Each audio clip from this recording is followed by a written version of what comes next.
Speed Channel thanks you for watching. Bridgestone presents the Champ Car World Series powered by Ford. Through the first 2 races of the Champ Car season, Paul Tracy has been working on a new nickname. With 2 victories in those races, Paul Perfect is a possibility. Just ask the competition.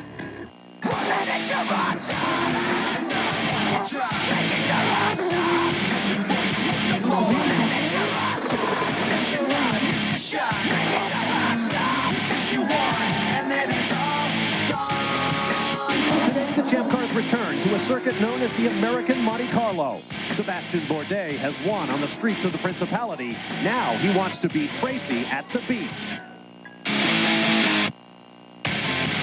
They say it never rains in Southern California, and we can confirm it never rains on Long Beach when the stars of the Bridgestone presents the Champ Car World Series powered by Ford come to town. In fact, we've had great weather every year as we welcome you to the 29th edition of the Toyota Grand Prix of Long Beach. Hello, everyone. I'm Bob Varsha. After days of dire weather forecasts, we have heavy clouds overhead, but no sign of rain. Great breeze and warm temperatures here in Long Beach, California. Once again this weekend, our race is going out to our military servicemen and women around the world on Armed Forces Television. We all know the military activities continue in Iraq, and speaking for all of us here at Speed Channel, we are supporting you until the day you all come home safe and sound. Now, the big story coming into this weekend, Paul Tracy, a Canadian who has won the first 2 rounds of the championship in 2003. Back in 1993, a very young Paul Tracy came to town and won here on the streets of Long Beach. A year later, he had pole, but did not win. But as the millennium came to a close, Paul Tracy started 17th in the field, came through to win, and being a stylish kind of guy, struck a pose at the end. Let's hear from Paul Tracy now with Tommy Kendall. Well, Paul, I mean, this is where it all started for you. This was the side of your first Champ Car win. You're on a phenomenal roll this year. What's it like being greeted by the fans like this, and what are your thoughts heading into this big race? Well, it's great. I mean, you know, the fans always come out in droves here to the Long Beach Grand Prix, and it's great to see they're still supporting the series, and I think we've shown this weekend that the series is still here and it's alive, and I hope I can make it 3 races, 3 wins, and my 3rd win here, so that'd be a great day. Now, I've known you for almost 20 years, but the more I watch you, the more I marvel at your commitment, and you always give 110%, and I think people used to kind of hold that against you because you made mistakes and you're trying too hard, but you never leave anything on the table. You always give it your whole best, and I think people are coming around to appreciate that. Where does that drive come from? You've been in the sport a long time, but you're just as hungry as you've ever been. I think, you know, I've always driven like that.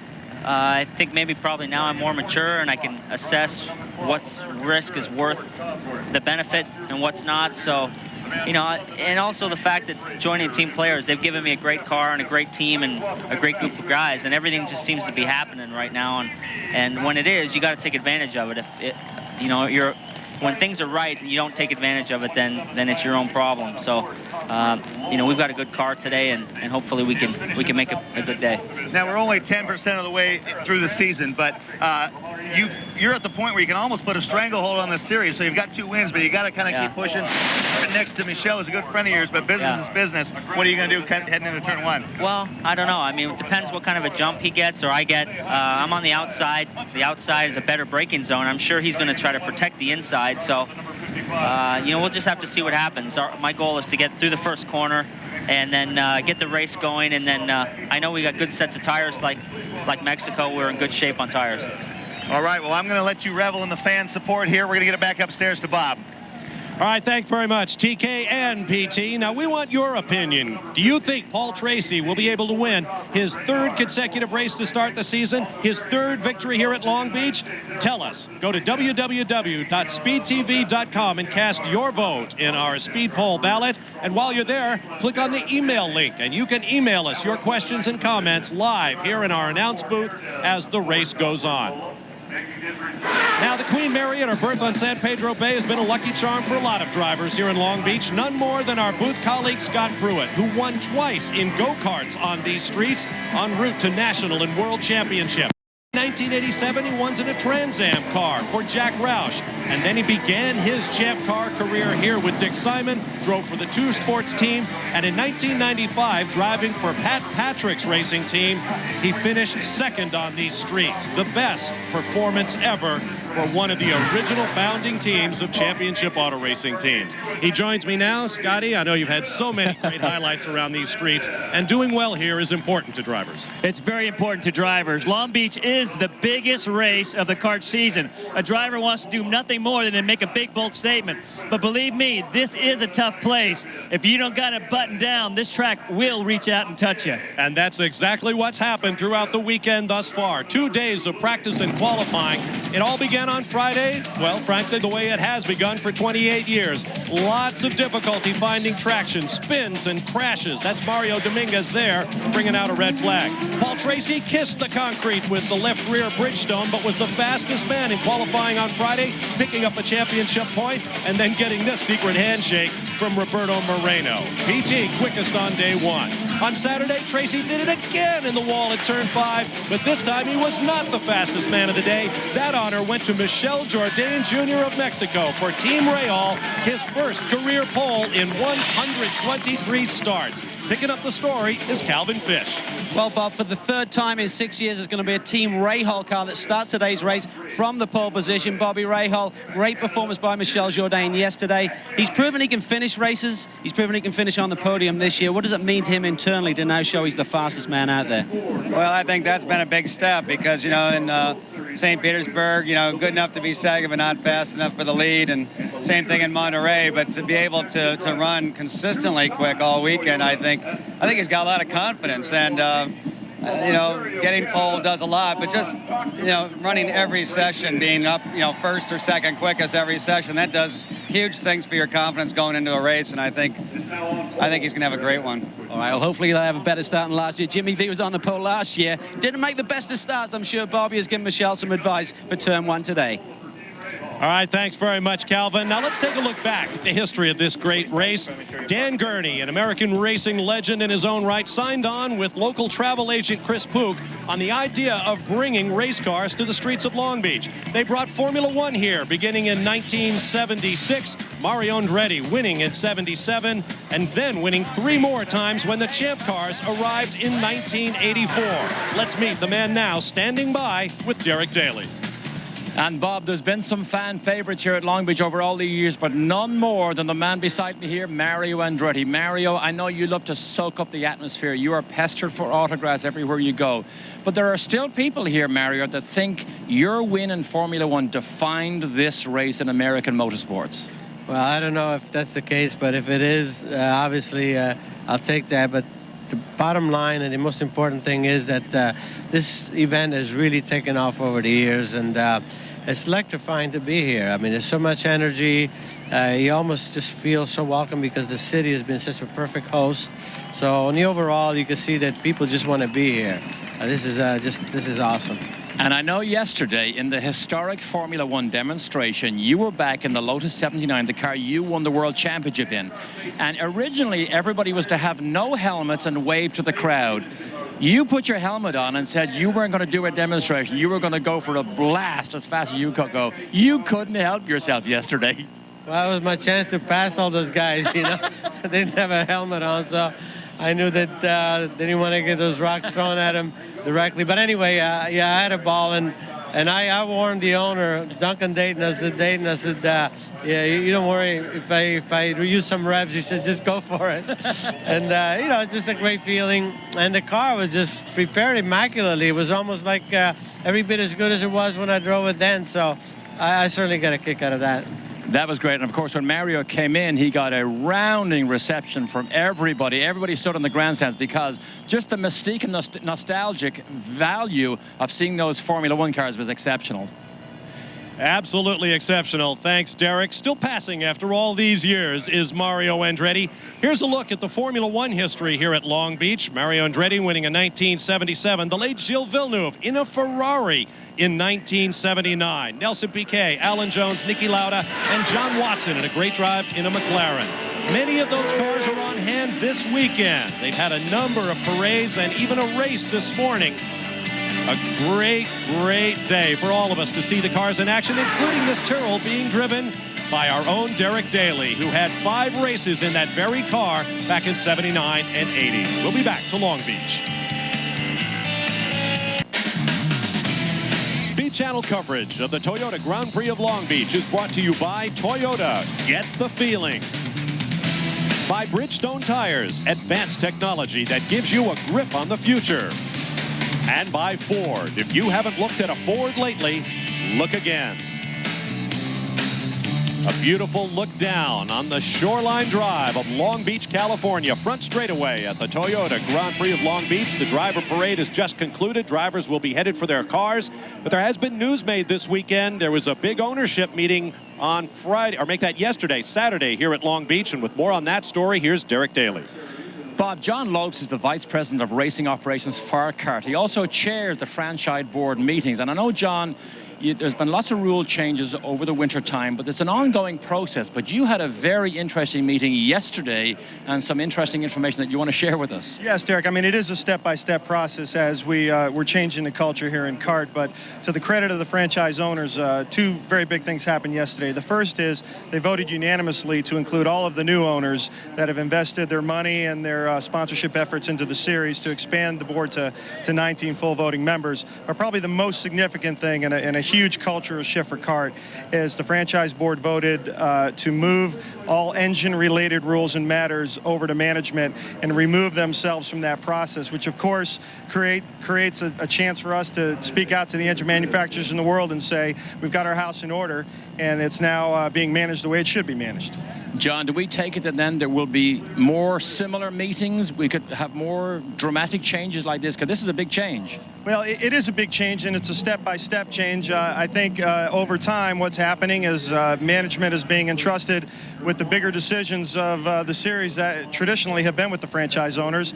It will be a process. The next big step, Derek, will be cost-cutting measures sometime in the near future. Thank you, John. Interesting that all these rules keep changing for the betterment of CART. Thank you. Thank you, Derek. Of course, it gives us a new element to our next race, coming to you from the Indy circuit at Brands Hatch in England. But let's not get ahead of ourselves. Here are our Bridgestone keys to the race. 90 laps scheduled. The mandatory pit interval is 28 laps, meaning you must pit each 28 laps for a full 4-tire change and fuel if you desire. That means a 3 pit stop minimum race. Count backwards by 28 lap increments from 90, and that gives you the opening of the first window on lap 6. But Scott, you're hearing that may be a little too early for some of these teams. I was talking with Ray Lito of Team Rahal.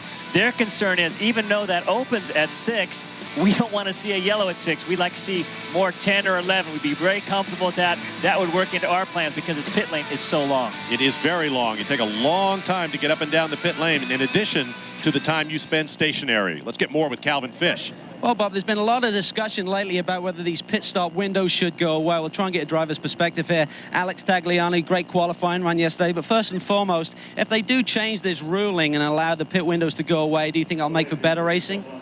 I think so. I think, I mean, a lot of the people have an opinion that, you know, like this pit window should be open.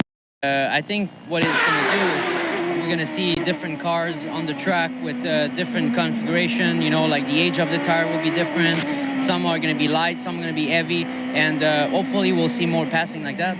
Talk quickly about your qualifying run this weekend. New engineering team. You had a big change around last week, but it's all come together. Coming off that podium run, you got to be happy to start in the second row.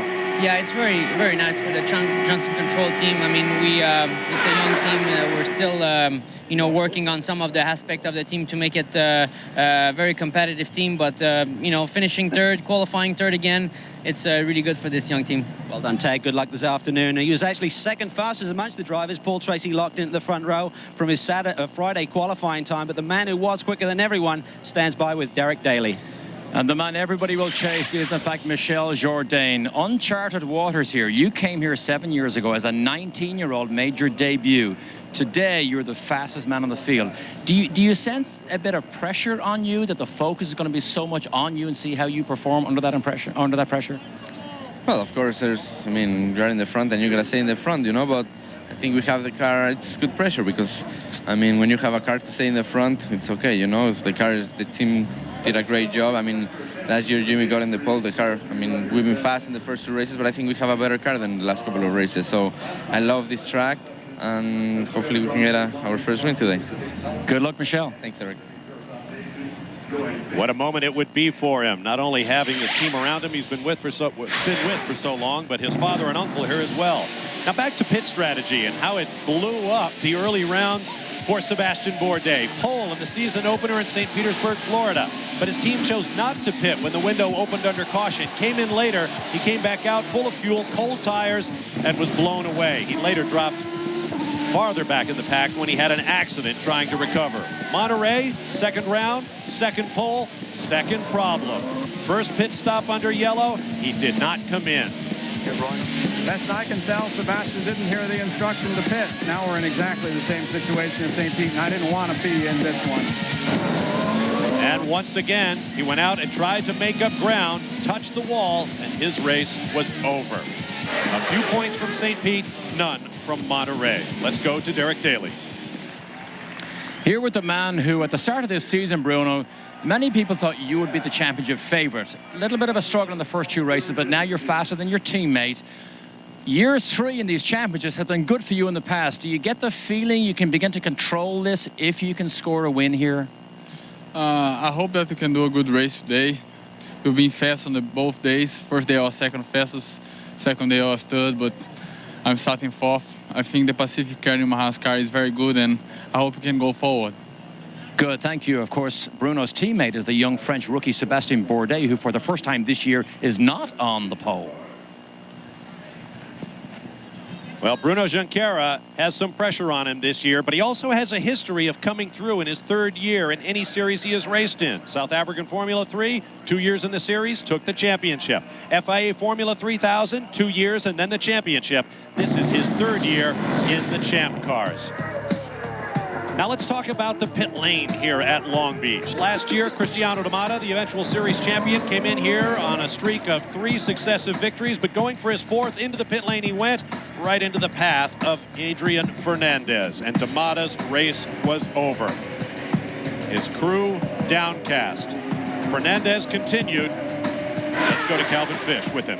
Well, it was not an easy year for Adrian Fernandez last year, but Adrian, you've come back strong here. Good result down in Monterey and a good qualifying run here yesterday. Yeah, that's the momentum that we want to carry over this race in Toronto, in Long Beach. The car has been feeling good, and yeah, I think if we keep learning every race, I think we should be good.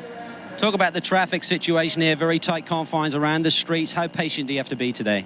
Well, you have to be very patient, but I think the tighter part is going to be on the pit, so that's where, you know, it's always there is some trouble, so hopefully we will go clean this year. Hopefully they'll have a clean run, but if they do get on that podium, they're going to be drinking some Tecate beer, which is the official beer of Long Beach, boys. Official imported beer of the Toyota Grand Prix of Long Beach. The last owner-driver to win the Champ Car Championship, in case you were wondering, Bobby Rahal back in 1992. Lots more to come in our pre-race show here at the Toyota Grand Prix of Long Beach. We'll be back in just a moment.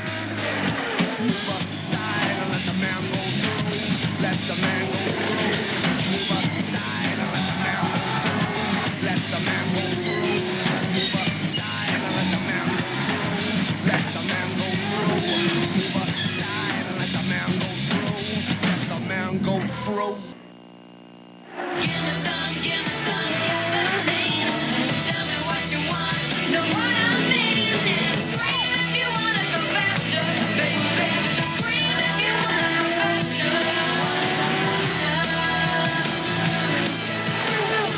Who doesn't want to go faster? Welcome back live to Long Beach, California, in our Speed Channel coverage of Round 3 of the Bridgestone presents the Champ Car World Series powered by Ford, the Toyota Grand Prix of Long Beach.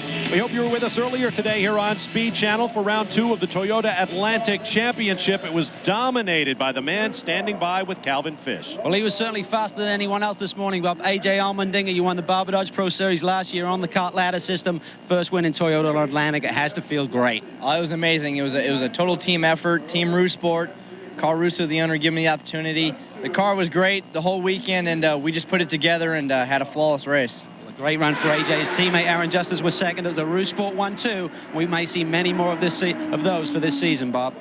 We might indeed. There is team owner Carl Russo, who was driving his own cars last year. He's got 2 hot shoes in them this year. Allmendinger, a record pole position and leading every lap to put himself firmly in the run for the championship. There's Jimmy Vasser. If you're into numerology, he was wearing number 12 when he won this race. Today is his 12th start. Speed Channel coverage of the Toyota Grand Prix of Long Beach is brought to you by Toyota. Get the feeling. By Bridgestone Tires, advanced technology that gives you a grip on the future. And by Ford. If you haven't looked at a Ford lately, look again. Time now for our national anthem to be performed by actress and vocalist Katrina Carlson. Oh, say, can you see by the dawn's early light what so proudly we hailed at the twilight's last gleaming, whose broad stripes and bright stars through the perilous fight o'er the ramparts we watched were so gallantly streaming, and the rocket's red glare, the bombs bursting in air, gave proof through the night that our flag was still there. Oh, say does that star-spangled banner yet wave o'er the land of the free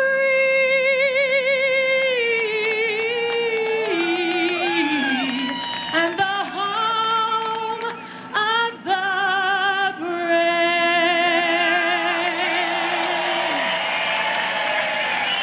What a great way to wrap up pre-race ceremonies here at the 29th Toyota Grand Prix of Long Beach. The drivers are now in their cars, sharing those final moments with their teams and with themselves before the race to come. One of the biggest races of the year. We'll be back to Long Beach in just a moment. Stay with us.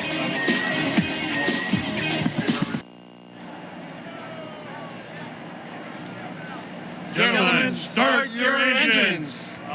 Let's rock and roll this place.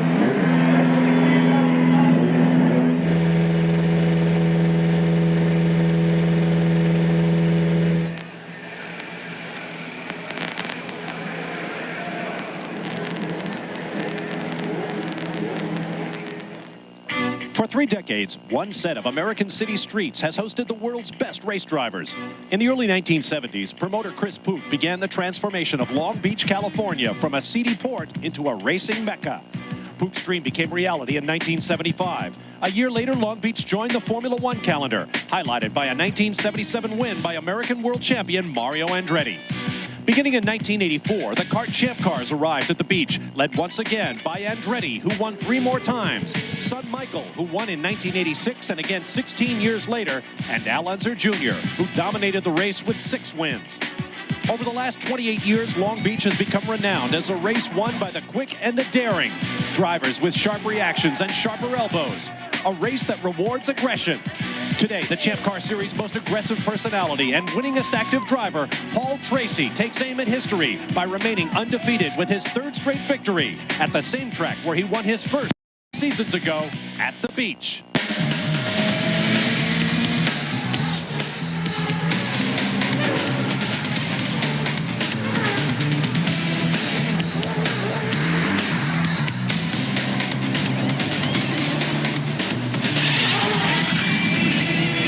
There are races, there are big races, and then there are events like the one you're about to see. Round 3 of the 2003 Bridgestone presents the Champ Car World Series powered by Ford, the 29th annual Toyota Grand Prix of Long Beach. Over the past 3 decades, this event has become more than just a race. More than just the economic engine that has revitalized the city of Long Beach, California, the state's 3rd largest. It is a happening, the place to be and be seen. But the celebrity spotting is now done. The drivers are in their cars and on track for round 3 of the Champ Car season. And there is the coolest cat on the premises. Winner of the first 2 races of 2003. He will start on the outside of the front row, the same position he launched from to his 2 previous victories. He's looking for history here today, and his name is Paul Tracy. Here's what's at stake. 2 victories in his career thus far. A third would tie him with the great Mario Andretti for Champ Car victories, and that is second all-time to Al Unser Jr., the king of Long Beach, who won this race 6 times. On board with Tracy. To his left is a great story, and we begin with our starting grid powered by Ford. On pole, it took him 123 career starts to get there, but Michel Jourdain Jr., 3rd quickest in the morning warm-up, is on pole for the first time in his career. Next to him, Tracy, going for the hat trick of victories to start the year. On row 2, Alex Tagliani, 5th quickest in the warm-up. He'll start next to Bruno Junqueira, the best qualifying performance in 3 races this season for the Brazilian. On row 3, Sebastian Bourdais, not on pole for the first time this year. That may be a good thing for the young Frenchman. We'll talk more about that later. He'll start next to Canadian Patrick Carpentier, who was 2nd quickest in the warm-up this morning to his teammate Tracy. On row 4, Adrian Fernandez, 4th quickest in the warm-up. Will start next to Spaniard Oriol Servia, to the pit lane, and Derek Daly. Michel Jourdain on the pole will have intense pressure on him. We're going to see how he can handle that type of pressure. Tagliani, that team, the Johnson Controls team, is only 113 days old. They will depend again on Tagliani to deliver just like he did in Mexico. And then you have Bourdais. Maybe the pressure in the spotlight is off him. That might be a relief for him because he's not on the front row. We'll see as it unfolds. Thank you, Derek. Moving to row 5 of the grid, Roberto Moreno, who ran this race back in 1986 and is back here again, fast as ever. He'll start next to dashing British rookie Darren Manning, his best qualifying performance of his young Champ Car career. On row 6 will be Mario Dominguez, with 1 victory under his belt last year, the Jim Truman Rookie of the Year of 2002. He'll start next to young American rookie Ryan Hunter-Reay, driving for Stefan Johansson. On row 7, Patrick Lemarié, 35-year-old Frenchman who once lived here in Long Beach during his days driving in the Toyota Atlantic Championship. He'll start alongside the 1996 winner and series champion who sat on pole for this race last year and finished 2nd, Jimmy Vasser. On row 8, Mario Haberfeld crashed in the morning warm-up. He'll be out there next to Portuguese rookie Tiago Monteiro, driving for the great Emerson Fittipaldi, and the only man to lead a race thus far this year after Paul Tracy and Sebastian Bourdais. To Calvin Fish. Bob, it's a blend of youth and experience on row 5. The veteran Roberto Moreno finally getting to grips with that Lola. He starts 9th alongside the young Englishman Darren Manning. He's the fastest rain out in the field. But look for Jimmy Vasser. He's been dubbed Mr. America. And let's see if he can come through the charge and get to the front of the field today. He starts 14th. He was on the pole here last year, Bob. All right, thank you, Calvin. On row 9, Rodolfo Levine of Mexico, driving for Derek Walker, will start alongside Joel Camatias, the young Swiss rookie driving for Dale Coyne. And on row 10, Camatias' teammate, Alex Young of Malaysia. With a year of Formula One behind him, he has come to make his way in the Champ Cars in 2003. Let's take a closer look now at the 1.968-mile 11-turn circuit with Tommy Kendall and Scott Pruitt. We take a look going down into turn 1 right here. Heavy braking, looking for a little passing. Back to the back, 2, 3, 4, 5. Everybody's about the same speed. 7, 8, same thing. Everybody's carrying about the same speed. But as you get down into here, 8, 9, and 10, this complex, this really shows the good guys, the fast guys, from the guys that aren't going slow. If you get it right through here, you're going to be fast. Place to watch. Power down off the hairpin. It's the only good passing opportunity here in Long Beach. Now let's talk about the pit lane. It is problematic in Long Beach. Just ask Michael Andretti in black and Paul Tracy, who came together back in the early 90s. In 91, a much more dramatic moment for Michael Andretti when he was hit with Emerson Fittipaldi. And then last year, Cristiano D'Amata, going for his 4th victory in a row, collided with Adrian Fernandez. He was done. Fernandez continued. There's a look at the pit lane, the longest of the season, 2,400 feet long, along Shoreline Drive here in Long Beach. When you enter and when you stop, you're going to be there a long time. That's a fact. We're looking at St. Petersburg, about 18 seconds without this, plus a stop. Here, 28 seconds they're going to spend up and down pit lane, not inclusive of the stop. This is where these guys have to make a decision to stay out or to come in. Let's look at our Bridgestone keys to the race. 90 laps ahead of us. The pit interval, the mandatory pit stop, must come every 28 laps, and you must leave with 4 tires that were not on the car when you came in. Count backwards from 90 and 28 lap increments. The early window will open at lap 6, but we understand the teams are very leery of that first window opening at lap 6. That's cutting it a bit fine. That's cutting it a bit fine. We talked about Team Rahal as well as some of the other ones. That's just a little too early. If it comes out at yellow comes out at 6, it's going to be a very difficult decision. They said that we can make a very easy decision if it comes out at 10. We will come in for sure. Had a quick look on board with Paul Tracy, going for his 3rd consecutive victory. He was the provisional pole sitter on Friday, nipped for pole by Michel Jourdain Jr. on Saturday. Jourdain finished 2nd to Tracy in those first 2 races of the year, and as a result, he is just 11 points behind Tracy in the championship fight. Then Alex Tagliani and Bruno Junqueira. We are in turn 9. This time, when they swing onto Shoreline Drive, we should get the green flag. And watch for a lot of action going into turn 1. Heavy braking, very tight turn to the left down there. And Tommy, you and I both know we've had some experience down there. It can bottle up pretty fast. I tell you, look for Paul Tracy. He kind of tipped his hand. The outside is the preferred braking zone. I expect him to go into, he has a mark picked out. He'll go to that. Oh, and he's already got the jump on Jourdain. So I was going to say, I think he'll pick his mark and try to go around the outside, but he's clear into turn 1. A fairly ragged start, but the green flag waves. Paul Tracy takes the inside line. Jourdain will give up the corner. Paul Tracy had a big jump on his start. I'm actually surprised the green flew. Getting down around through the fountain turn. Alongside the Aquarium of the Pacific. Added a couple of years ago to the skyline of Long Beach. Run down to turn 6, a left-hander onto Pine Avenue in Long Beach. See Tagliani protecting his position a little bit there as he entered. A little bit of heat from behind. Now the right-hander, Junqueira. On to Seaside Way, passing under the walk-through to the Long Beach Convention Center. And Junqueira made a move on Tagliani at the start as well. Right-hander at turn 9. And now the long left-hander to the hairpin. One of the trademarks of Long Beach. They swing onto Shoreline Drive and go up through the gearbox. You said you were surprised to see the green there on that start, Scott. That's the experience. Michel Jourdain has a lot of starts, not that many up front. One thing you know in Long Beach, they're throwing the green. Paul said, I'm going. Derek has a little bit more on that. Indeed, I'm here with Bobby Rahal. Bobby, did you read that as a legal start? Well, I think the pole sitter is supposed to lead, but I don't know. We've asked for a ruling. We'll see. Yes, we will see as this goes on. I kind of expected Bobby to be a little bit hotter about that.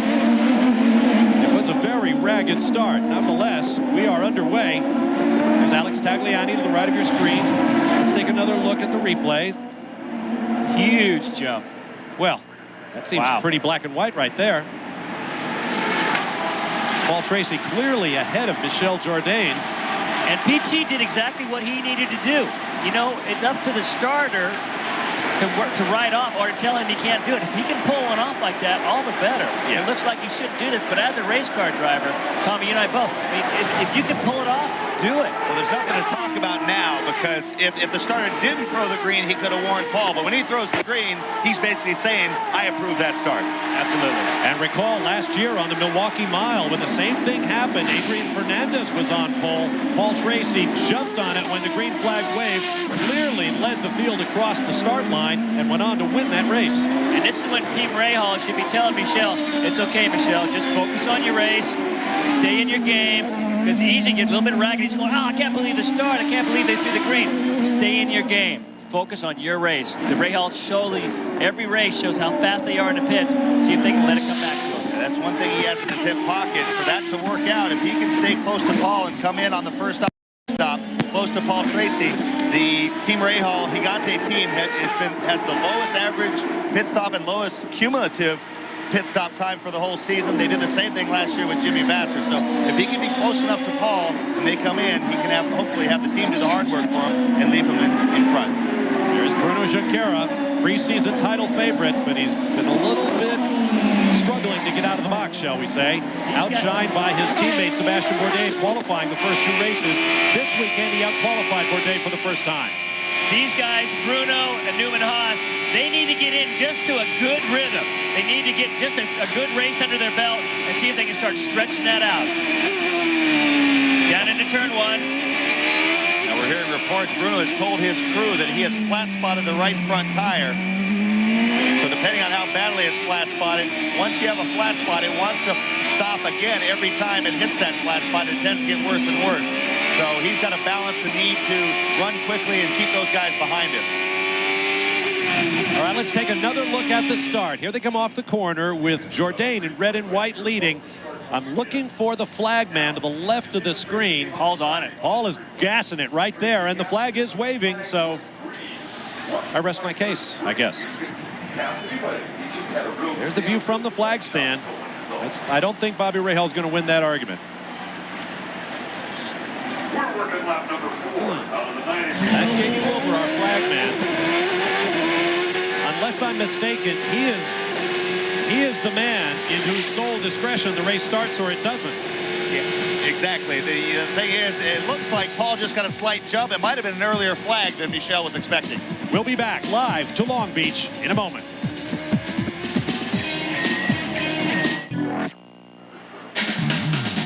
Speed Channel coverage of the Toyota Grand Prix of Long Beach is brought to you by Toyota. Get the feeling.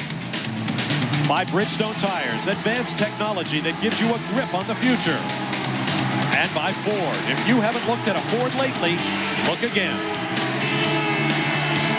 After dire weather forecasts all week saying this might be the first Toyota Grand Prix of Long Beach to be rained on, we are dry and glad of it. Now let's take another look at the start from onboard Paul Tracy. There's pole sitter Michel Jourdain Jr. up ahead.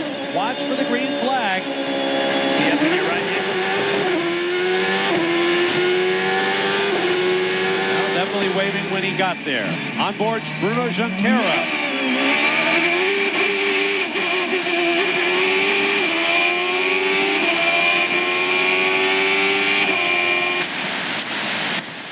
Jimmy Vasser starting 14th. Pretty much an empty street in front of him when he came off the hairpin. Now on board Patrick Lemarier's car in 13th. Now let me page through the rule book. A new rule in place this year says once the green flag waves, either front row starter may lead to the line and the judge has left the building. We're seeing Jourdain actually run about a 10th quicker per lap than Paul Tracy. Over the last 3 laps, he's been about 10th quicker, as well as having the fastest lap of the race so far. So if he can just hang with Paul, like Tommy was talking about earlier, he'll have a good shot to at least make that pass into pits. It's so difficult to pass on Long Beach.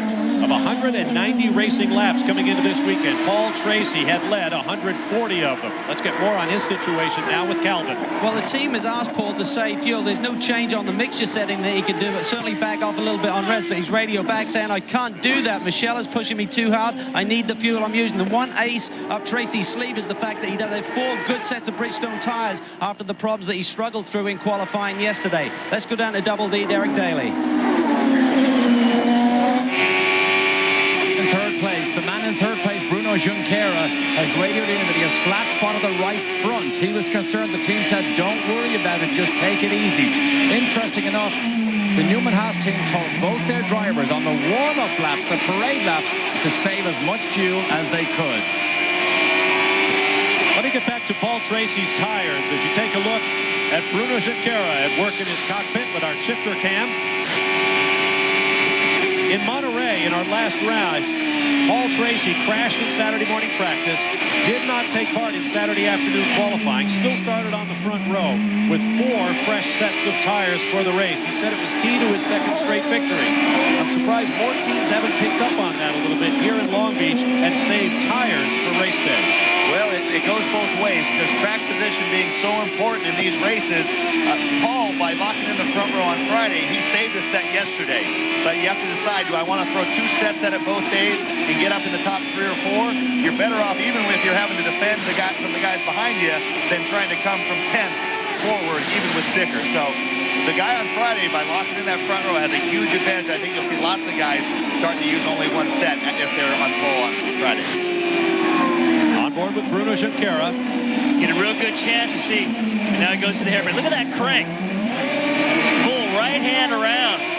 Goes to the hairpin, hard on the gas. He does it a little bit differently. If you watch Paul Tracy, his years of experience here, and the guys out here used to do the same thing in the hairpin. When they got to the turn-in point, they would put all the steering in at one time and then go to the gas. It's just a slight difference, but it's just the confidence knowing that right rear is going to clear on the inside. And whereas Bruno dials it in and then he goes all the way, just a slight fraction. I think that's such an important corner. The guys that win here are the guys that can pass here. The guys that can pass here are the guys that get off the hairpin the best. Top 3 men on the racetrack, Tracy, Jourdain, and Junqueira, are the top 3 men in the championship coming into this weekend. We're working lap number 10, meaning the first of our pit windows is now open should a yellow come out. Now we talk about some of the changes in kart this year. A big piece for here in Long Beach is the fact that no more traction control. A lot of the teams are saying, man, this is a lot more difficult to get the car set up right. I think it's terrific. It comes back into the cockpit.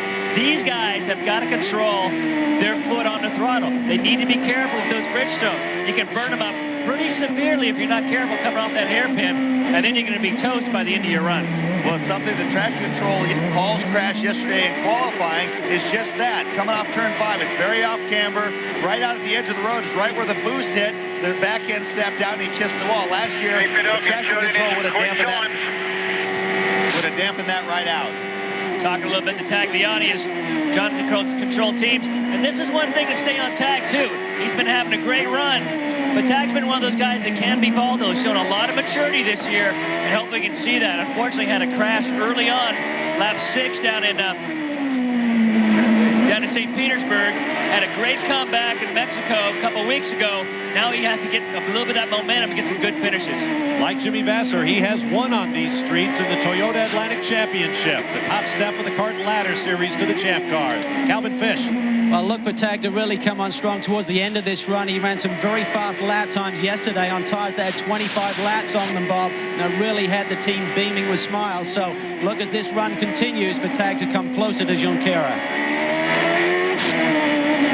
Now we're getting a lot of radio chatter right now telling the guys to save fuel. Both players' cars and both Newman Haas cars are saying save fuel, save fuel. So it'd be interesting to see if Derek and Calvin can ask the guys. Everybody has about the same range. There isn't the kind of adjustability on fuel you had when you had the engine wars, but they do have a little bit of choice in terms of different torque settings and their driving style and saving fuel. I'm wondering why fuel is such a problem here. On board with Mario Dominguez, last year's Rookie of the Year, currently shown in 10th place. It all comes back right now. I talked to the Cosworth guys. Everybody has the same. They have 5 different settings for the torque. Does not change fuel mileage. The fuel mileage comes in the actual cockpit. These guys, I spent a lot of years, we worked a lot over the years trying to get fuel mileage. What you tend to do is, everybody thought short shifting was the way to go. That's not the way to go. What you have to do is let off early. Don't use the brakes. Let off the gas at the interstate a bit early. Wait for a minute and then get on the brakes. That's where you're going to save the fuel. Ahead of Dominguez on the road is Roberto Moreno, running behind Adrian Fernandez. Moreno 4th in the championship. He has not qualified well through the first 2 races of this year, but he has raced very well from outside the top 10 into the top 6. He started 9th today. See if he can improve in the championship. We've got a break coming up, and we'll be back with more live coverage of the Toyota Grand Prix of Long Beach. Pit stop not far away. We're working lap number 13. Stay with us.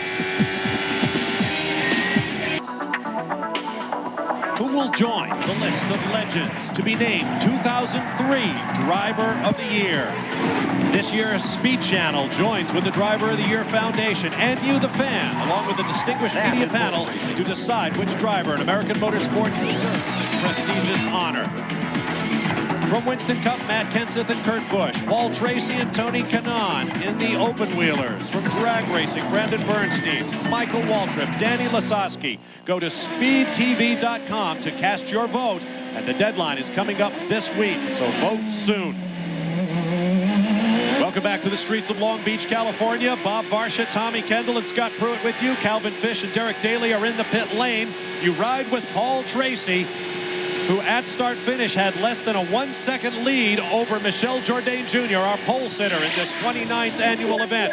Bruno Junqueira is 8.5 seconds behind the race leader, so Tracy and Jourdain are inexorably drawing away from the field into a race of their own. There is Patrick Carpentier, Paul Tracy's teammate at Players Foresight, currently in 6th position between Sebastian Bourdais and Oriol Servia. Calvin Fish has more on Carpentier. Down here with his engineer, Mike Cannon. Michael, we hear a lot of teams talking about fuel here. Is it a big issue to even complete 28 laps? I mean, I think, you know, the guys that are running up front, like Tracy and Jourdain, I don't think they're going to worry about that. They're not in a position to get past on the track if they come in a lap earlier. For people like ourselves, we're behind Bourdais, behind Junqueira, and we know they're saving fuel trying to make it to 28. So we got to do it. How does a driver save fuel? There's no mixture setting he can work on in the car. How does he do it? Just with revs and short shifting, essentially? Exactly. You start shifting a couple lights early. You're a little more progressive on the throttle out of the corners, and that saves a surprising amount of fuel. Okay, as you can tell, fuel is definitely an issue here today, Bob.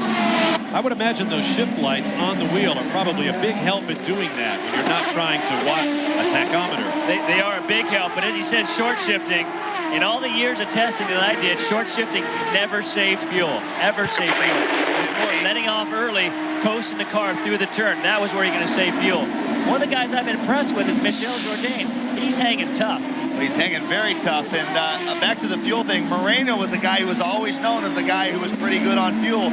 And what Mike Cannon was talking about in terms of the progressive fuel, in a carburetor, you have what's called the accelerator pumps. They pump extra fuel in when you're changing the throttle position. On fuel injection, it's called acceleration enrichment.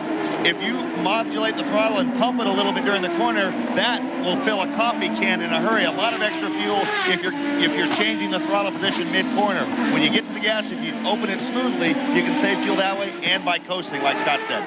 There is Sebastian Bourdais, pole sitter for the first 2 races of the year, currently in 5th place. By far the best placed rookie in the field. The next rookie is Darren Manning, currently running 11th. To go back on board with tag. I talked to the Newman Haas team, and they actually felt that this was going to be a good race for Sebastian. The fact that you're not starting up front. When you start on pole, there's pressure that goes with that. The eyes are on you, and when you're leading a race, if you're not sure when to come pit, that becomes difficult. Here, now he's in a position, not quite as much pressure. He can run his own race, be heads up, be smart, get to the checkered flag. Sweeping through turn 1 into the fountain turn, just outside the Aquarium of the Pacific. My favorite part of the racetrack right here, turn 1 to turn 6. I'm not sure the drivers would agree with me. Oh, this is a blast. And out there in a Trans Am car, right there, the track really falls away. You got to be right on top of the car. You smack the wall if you're not careful. Well, thanks for reminding me. Stand by later this evening. Our own Scott Pruitt will go for his 2nd straight victory in the Trans Am Series for the BF Goodrich Tires Cup here on Speed Channel. Starting from pole, is that Starting from pole. That nice silvery bullet. Sometimes it's better to be good than lucky. That'd be the silver Jaguar bullet. Very touching picture of the paper. Don't even bust on me, man. Scott, about after qualifying. It was a really tender moment you shared with Tommy Dreeser, captured by the photographer. Yeah. Tommy I'm Dreeser looking for that photographer. I don't know what he did to me, but I mean, what I did to him. But boy, that's not it. It was all warm and fuzzy. Yeah, it was. You may find it on the internet soon. There's Roberto Moreno, Calvin Fish. We're down here with Keith Wiggins. Wiggy, a lot of talk about fuel today, and Roberto Moreno has won races by conserving fuel. How's he doing these days? Well, obviously there's slightly less gain than there used to be, but as you say, he's one of the good ones. So is it that his leg is a bit older, it takes longer to put it down, or what? No, he's more gentle on it. So, but obviously with the windows now and without the fuel mixture, but it's quite a stretch to get to the 28. So I'm sure there'll be a few different strategies that unfold. Mate, thanks a lot. Roberto Moreno having a strong run this weekend, qualifying up in the top 10 for the first time. Let's go down to Derek. With Paul Gentilozzi, the owner of the Johnson Controls team, I know you're proud that 113 days ago you didn't have a team and it's going this well, but we hear that your car is set up more for the long run, Paul. What does that mean? Well, yesterday we spent a lot of time running with old tires, 28, 30, 35 lap tires with a light fuel load. And if you can make your car fast then, that's really when you can make time. So we did some aero things, especially on the rear wicker, to make a good car at the last 10 laps of the fuel run. Good. We'll watch and see how it unfolds. Thank you, Paul. Not the fact that he's just my team owner, but I've been very impressed with the Rocket Sports Johnson Controls team. I mean, as Derek was saying, this team is not very old, and they're showing up a lot of these top guns. In a very, very high-tech series. You ride in the Johnson Controls Lola. In fact, you ride on top of it. Looking at Alex Tagliani, our early SpeedTV.com poll results, 66% of you say yes, Paul Tracy can win his third in a row. Welcome back live here on Speed Channel. Round 3 of the Bridgestone presents the Champ Car World Series powered by Ford, the Toyota Grand Prix of Long Beach. Home race for Pacific Care, based here in Southern California. And that, of course, means Bruno Junqueira, who drives the Pacific Care Lola for Newman Haas Racing. And he appears to be moving backwards, Tommy. Well, he's been complaining about the flat-spotted right front. Recently, a lot of understeer, and whatever the reason, Alex Tagliani has gotten around him, and now Bourdais is knocking at the back door. We are working lap number 21. Remember, the pit window is 28, so everyone will pit, it appears, on lap 28 if we don't get a yellow between now and then. This will be really interesting to see. I wonder how many people might roll the dice, because Long Beach is so tough and so tight in pit lane. When you come in everybody at once, you actually might lose a second or two just getting caught up with somebody and potentially taking you out of the race. So some of these teams might be looking, well, maybe we want to come in one lap early, stay out of the mess, don't take a chance. That might not be the smartest thing to do pure on pit on time on the track, but it may pan out better overall. Up and down the pit wall, the crews are getting ready, knowing how important these stops are to their drivers. The moment of truth is coming. If you see anybody in before lap 28, that is a big disadvantage in terms of they'll be on cold tires when the other guys are on their last lap of hot tires. So if anyone comes in early, that's going to be a big disadvantage. Someone has. Rodolfo Levine has pitted. Derek Daly. One of the teams going to take a big gamble here is the Patrick team with Serbia. They want to stay on lap 28 to come in. They believe, however, he will roll down the pit lane on fumes, and they're afraid to tell him that in case he backs off, because he can't quite keep with the leaders. I don't know. You know, when you're telling a driver, hey, you might make it in on fumes, or you might not make it in at all, that's kind of a stupid call. I mean, taking a chance to drop out of the race because you ran out of fuel is not the thing to do. I had that happen to me in Des Moines in '94. The guys kept telling me hammer it after every yellow. The first thing I knew we were tight on fuel was when I ran out. Levine comes out and immediately finds himself holding up traffic. Levine coming out on cold tires is exactly what Tommy is talking about, right in the middle of it. And you're on cold tires. All these other guys are on warm tires, plus you have a full load of fuel. Look at the difference in speed as Levine struggles to get his car up to speed. Unbelievable. He struggles to get his car up to speed. Whoa! On Big save. Forget getting up to speed. Just keep it off the wall. There's Darren Manning in the middle of your screen, driving for Walker Racing with U.S. Air Force colors on the car this weekend. Congratulations to the team. Get settled back down. That's good.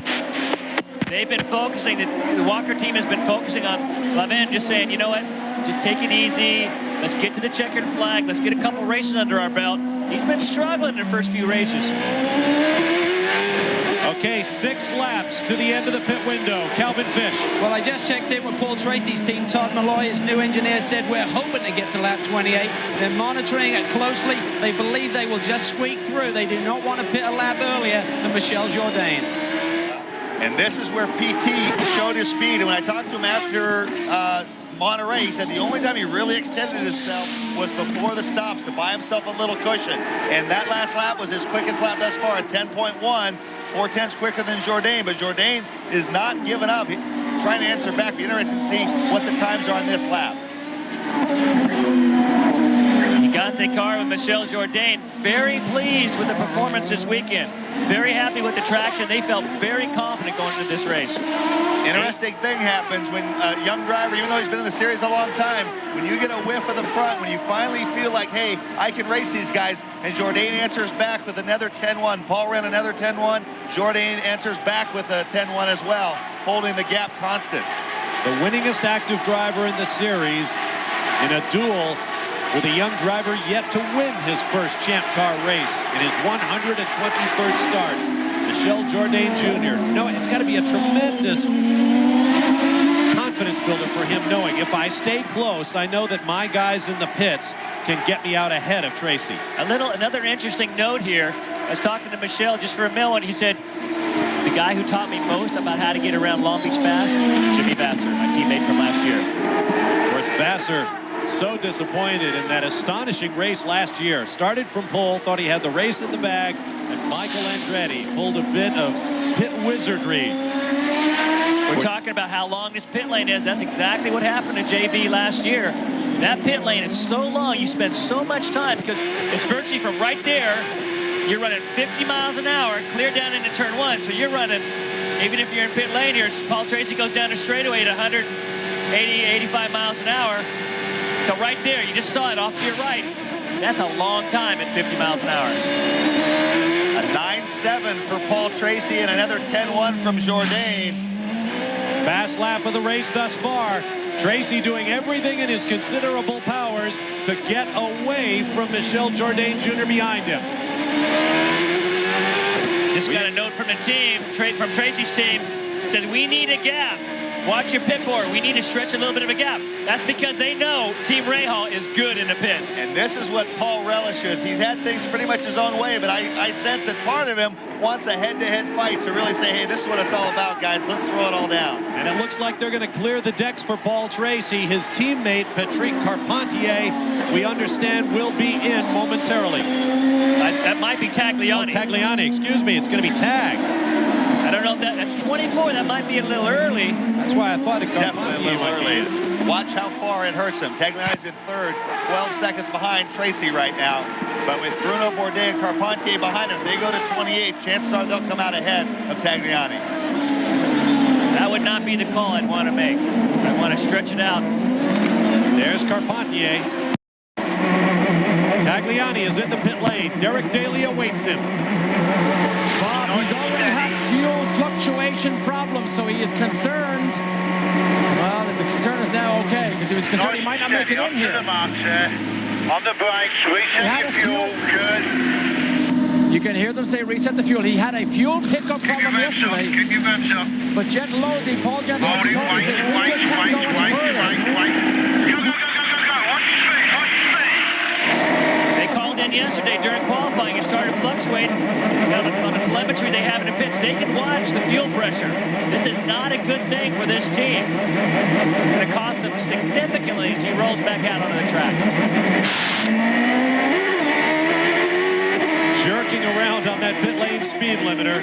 Now he comes back up to speed and heads for turn 1. Meanwhile, there's Tracy. Coming around to complete lap 26. Tracy just nailing the laps. The 9.6 last lap, a 9.5 this lap. Jourdain at 10.0. So he's building that cushion he needs.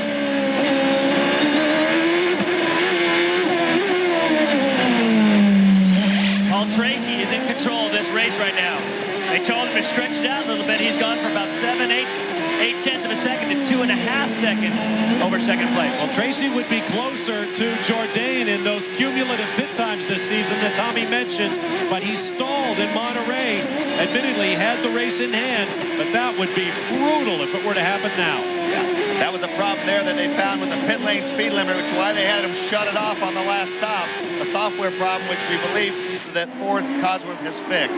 But look at the gap. He's built himself a nice little cushion so this guy can just be a little bit under less pressure. This is why Paul Tracy has won as many races as he's had. This is why Jerry Forsythe is paying him the big bucks. Jerry Forsythe, players. And he's diving in on 27, early. so it could be interesting. If anybody can go to 28, if Jourdain can go to 28, that will be a big difference. And Jourdain has gone by start-finish. He's still on track. Calvin Fish. Well, this is going to be key. This crew has to do a great stop here. We understand there'll be no changes. Just 4 tires, 4 Bridgestone tires and fuel. They try and get Paul back out of here. But if Michel Jourdain can lay down a quick one, it may give him the advantage. Good clean start. Big wheel spin. Tracy underway. They had to be conservative. Paul's running for the championship. They could not take a chance on letting him run out of gas on the racetrack. As Jourdain's team has told him, Tracy is pitted, go like hell, so he's going to try to put in his very quickest lap. What will likely happen, could very well happen, is Paul is going to go like heck on cold tires. This will be the riskiest lap of the race for Paul Tracy, but Jourdain could very well come out in front of him and Paul is going to have to try to get by him before Jourdain's tires come up to temp. So this story might not be told till turn 1 after Jourdain comes out. Might not be told till all the way around on Jourdain's cold tire lap. That's what happened to Bourdais at St. Pete. These guys are going to have to be quick and clean. Jourdain's on his way in. Jourdain heads for the quickest pit crew in the sport the last 2 years running, winners of the Craftsman Pit Stop Challenge. Here he comes. There are no changes for Jourdain during this stop. There was a celebration when I knew Tracy was coming in 1 lap earlier, but this must be spectacular to put him in the lead. Got the revs up. It's quick. He overshot it just a little bit. You saw him come in, just slide. Some of the guys had to reset. Oh, Patrick Lemarié has spun down in turn 1. Has he stalled? His visor is up, he stalled. There's Sebastian Bourdais in his pit. Now the yellow comes out here, Jourdain will be a big winner. Adrian Fernandez in the Tecate car.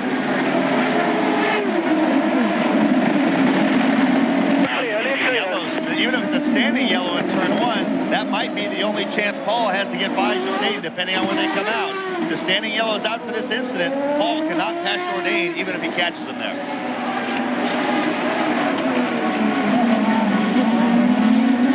Matias. There goes Bourdais coming off the pit lane. Patrick Carpentier, Bruno Junqueira on board Paul Tracy. That is Jourdain up ahead. Jourdain's on cold tires. He's going to try and make the move. Now this is where Paul's going to try and down his back straight. He's setting him up. Wants to get to the inside. Jourdain wants to protect. Full course yellow is out. This would be the chance for Paul to make that move, and the yellow's out. Wow. And it comes out on lap 29. Woo. That was a nail biter. Off the corner they come. The safety car will head for the racetrack while Patrick Lemarié is extracted from one. We'll be back live to Long Beach. Welcome back live. A beautiful view of Shoreline Drive in Long Beach, California. A site for the 29th year and the 29th dry weather year to the Toyota Grand Prix of Long Beach. I'm Bob Barsha with Scott Pruitt and Tommy Kendall. Calvin Fish and Derek Daly are in the pit lane. Let's join Calvin. Well, we're down here at PK Racing. Patrick Lemarié having problems on cold tires. Russell Cameron, what's the situation with the car? Not really sure. I think when he left the pits, he spun on his cold tires. I mean, we were pushing him pretty hard. And, you know, maybe just a little too much, and he spun. Team really seems to be starting to gel, though. I mean, you've got a late start to this season. Things are starting to come together for you. They're coming pretty well. I mean, we've had a challenging weekend this weekend, but actually things are coming around, and, you know, Patrick's doing a great job. It's just it's a new team and a new situation for everyone. Okay, well, I hope they can get him fired back up. Let's go down to Derek with Bobby Rahal, I believe. The leading team here, Bobby Rahal as the owner. That was quite a nail-biter as that thing unfolded there. Saved by the yellow. It was going to get interesting the next corner, wasn't it? But great stop by the crew. And, you know, Michel gave us his best lap. His in-lap was, or the lap before his in-lap was a 9.6. So I think that's all it took to get ahead of Paul. Bobby, do you believe Michel actually has the speed to pull away from Paul just a little bit? Well, there's no question that it's difficult. The turbulence off the cars, that whoever's in the lead has an advantage, or if there's a gap, you know, in front of you, you can definitely go quicker. So we'll see. Thanks, Bobby. Watch Paul Tracy on this restart. He's got to get by for a bunch of reasons, and he's a little bit fired up. He felt that Michel came a long way off the wall to block him right before that yellow came out. So Paul needs to get by for a lot of reasons. Not only can Jourdain, look at that. The safety car that's actually given Michel a little bit of a gap to Paul. He got sideways there. Coming off, he's getting a good run off there. Now watch it down into turn 1. Michel didn't want to find out what was going to happen in turn 1. Exactly. But now Michel is the only guy who went 28 laps. I mean, and Paul didn't, so he can go 2 laps further now. He can go to lap 56. Paul, the furthest Paul can go, if he only goes 27, it'd be 54. If he goes the full 28, it would be 55. So that advantage in terms of running those fast laps is only going to get greater. You think Michel learned a bit of a lesson off the start? I think so. He's wanting no part of that. It's Turn 5, where Tracy hit the wall with a left rear in Saturday's second round qualifying that possibly prevented him from claiming pole position for this race. Tagliani putting a move on Joel Camatias. Left now, actually. On board with Patrick Lemarié. Scientific Atlanta car from PK Racing. These are all lapped cars here. Wow, straight off into the runoff. Not sure if there's a problem or if we just got down in there with it. Oh, Adrian Fernandez on the left, Lemarié on the right. Oriol Serbia. Yeah, and the green, excuse me, the orange and white Vistion car for Patrick Racing. On board with Jimmy Vasser.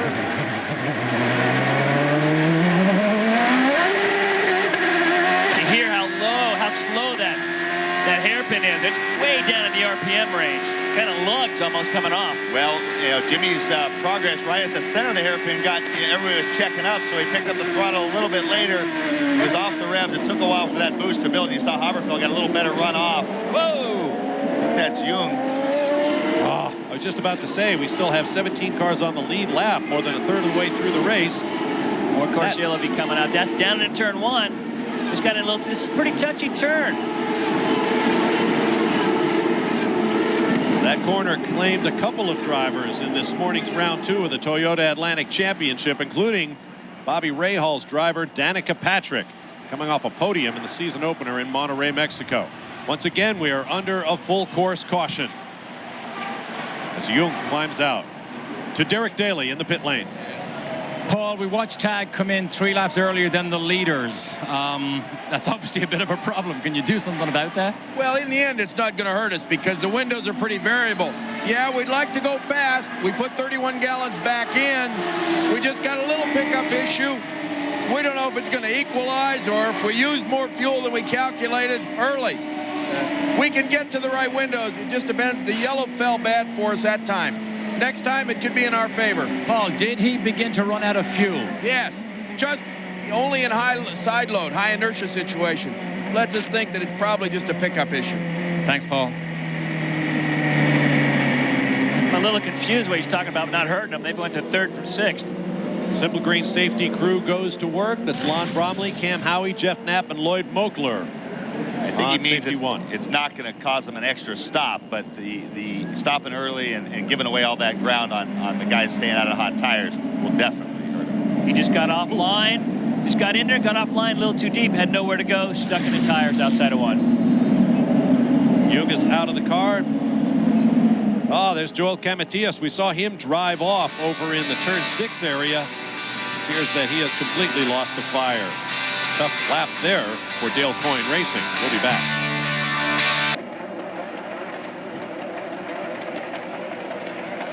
You know what? Welcome back to the streets of Long Beach, California. Speed Channel is your home for Formula One. The next round takes the teams back to the European continent, to the Enzo and Dino Ferrari circuit in Imola, Italy for the Grand Prix of San Marino. Qualifying Friday at 8 a.m. live. Also on Saturday, and the race itself on Sunday beginning at 7:30 a.m. live only on Speed Channel. What a season it's been in Formula One thus far. Now this is where these teams are going to have to do some real soul searching. This is that, with these windows, how they're going to shake out. These next couple laps are going to be critical about where you're going to want to pit and how the rest of the race is going to unfold. When we said the window, the first time it opened was on lap 6. The earliest you could go on 2 more stops. Now, the earliest you can stop and make it on 1 more was lap 34, last lap. Patrick Carpentier did just that. But that is predicated on being able to go the full 20 on the next 2, and not too many people except Jourdain have shown they can do that. So I might expect to see a couple cars on the next lap stopping, and I would think that's a good move. Derek? Oriol Serbia came in because he is in the window, so that's easy enough. We know that. However, Tag is still 2 laps short, so he cannot take advantage of this yellow.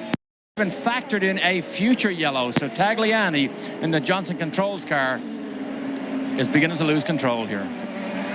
He was one of the cars that pit. Jimmy Vasser, Mario Dominguez, Thiago Montero pitted a lap earlier, and I think he may be giving himself a problem there. Let's go to Calvin Fish. We're down here in the players team with Michael Cannon once again. Mike, you brought Patrick in there. Lap 34 was the critical lap. You can now do it on 1 more stop. So really just playing the pit windows today, I guess. Yeah, very much so. If you recall your Long Beach history, I mean, Paul Tracy won this race a couple years ago doing the same thing. Neves just about won it 1 year, so did we, doing the same thing, if not for some problems. We're splitting strategies. I mean, Paul's on a completely different strategy. Between one of us, we're going to come out smelling like a rose. All right, mate. Well, two-car team is always an advantage, Bob. Absolutely. On board with Paul Tracy. Several other cars are also pitting. Kamatias, Serbia again, and one other. We'll catch you up in a minute. Back at Long Beach, just back underway, and over in turn 5, you see on the left, Rodolfo Levine in the number 5 Corona car got into the tire wall. It looks like Roberto Moreno or one of the Herdez cars. Moreno. Oh, coming off the start, they just went green. We talk about Long Beach is one of those places. There's a lot of yellows coming off yellows. Cold tires.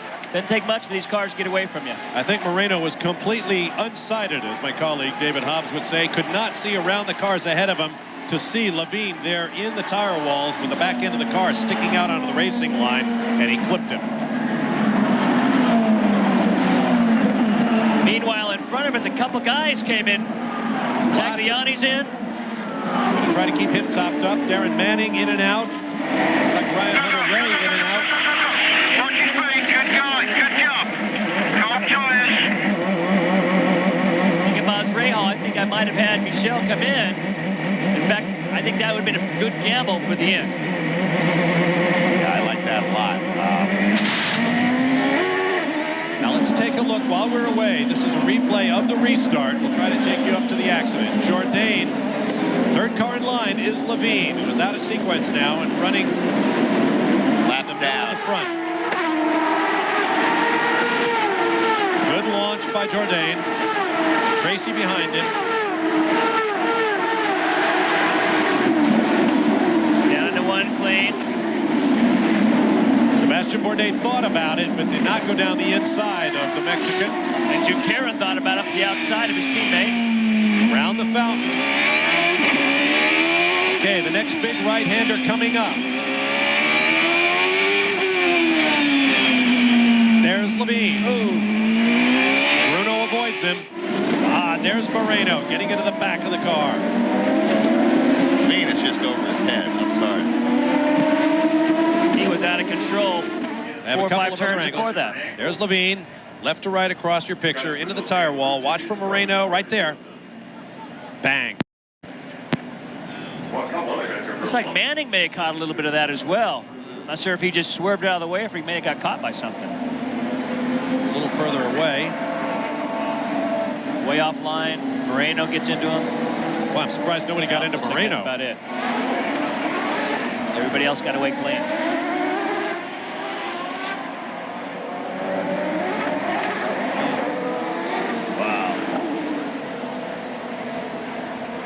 It's like his teammate Dominguez barely got out. Look at the green flag is still waving in that corner.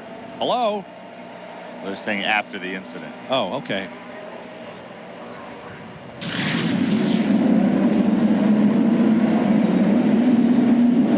So we are back under full course caution for the third time today. Incidentally, our safety car is being driven by Allison Altsman from Stevenson Ranch, California. Today is her birthday. So happy birthday, Allison. She's doing the driving, signaling the cars behind is Patty Mayer. Let's get down to the pit lane and Derek Daly. Todd, if I could just have a word with you just for a second, running the Higanti car, the engineer for Jourdain. The question is, why did you not bring Michel in under that yellow? Well, on the lap 34 yellow, I think it was pretty obvious that we didn't want to come in because we have a really fast car and we could pull a gap on those guys. We didn't want to limit us. This yellow hurt, but obviously we'd made our bet already by not pitting on 34. If we would have come in on the lap 36 yellow, we would have definitely lost positions to everybody who had pitted before us, so we were immediately P7. I think with this strategy, we can do better than that. Okay, interesting. Thank you, Todd. So he is counting on another yellow, I'm guessing. Actually, that's a good gamble. As you said, once they made that decision, now they've made their bet. They have to play that out. And that's where Bourdais, they did this in Mexico, then they second-guessed themselves and brought him in again. If they had stayed out, they have a chance. The more cars that stay out, the more the guys that are on that 34 strategy get held up. And so these guys out front need to really put the pedal down. Now, Jourdain's the only guy, he has the advantage over Paul. Paul's the guy that's really kind of caught in the middle because he can't go as far as Jourdain can, but he's also has these guys behind him that only have to make one fewer stop. So Carpentier's looking pretty good right now. You saw the Corona car. There's that car owner, Derek Walker, Calvin Fish. We're down here with Derek. Derek, unfortunate situation for Rodolfo. When the tires are cold and these street circuits, really a nightmare for these rookies. Yeah, it's pretty tough on the first few laps, pretty hairy, but you know, it's all part of the learning experience, so we'll come back another day with him. Talk about Darren's day. He nearly got wrapped up in that one as well, but he just missed him, and you brought him in, just working the strategy here, trying to extend the window again. Yeah, it was a pretty close call. Thought we were going to collect both of our cars back there, but it was good that we missed it, and we thought we'd take advantage. I made a pretty late call, but I don't want to see a replay on that, by the way, but my guys saved me, so we got them back out, and we're running fine. Keeping the boys on their toes. What they've done with the rain out this weekend is actually gone to a stiffer package. They typically have to lift the car up off the deck here with the bumps around this street circuit. It loses a lot of downforce on the rain house. They've been working very hard at a stiffer spring package, allowing the car still to have low ride height and essentially more aerodynamic grip, Scott. It's still a struggle. I mean, when you're looking at a giveaway of downforce and you're talking 400 or 500 pounds, I don't care what you do, you ain't going to get it done. Here's a look at the pit situation. Those cars that pitted on lap 37, the most recent round of stops, Bourdais, Tagliani, Ryan Hunter-Reay, Mario Haberfeld, and Darren Manning. We're working lap number 40. We'll take a break and return with more live coverage of round 3 of the Bridgestone Presents the Champ Car World Series powered by Ford from Long Beach.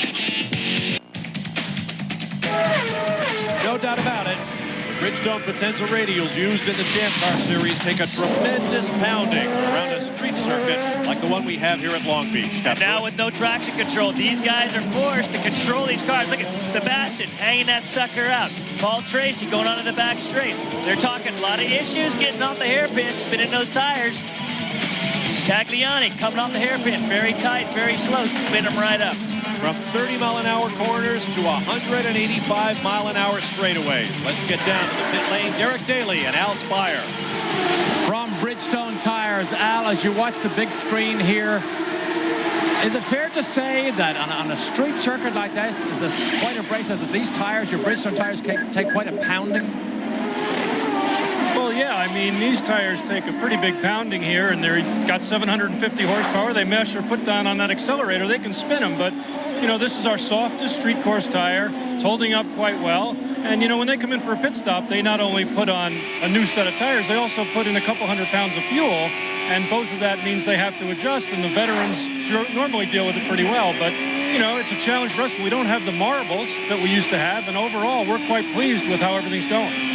Good point. And of course, as they do take these poundings, remember the engineers learn something, the more they pound them on the racetrack. All right, thanks very much, Derek. You saw Oriol Servia go around Patrick Carpentier for 4th.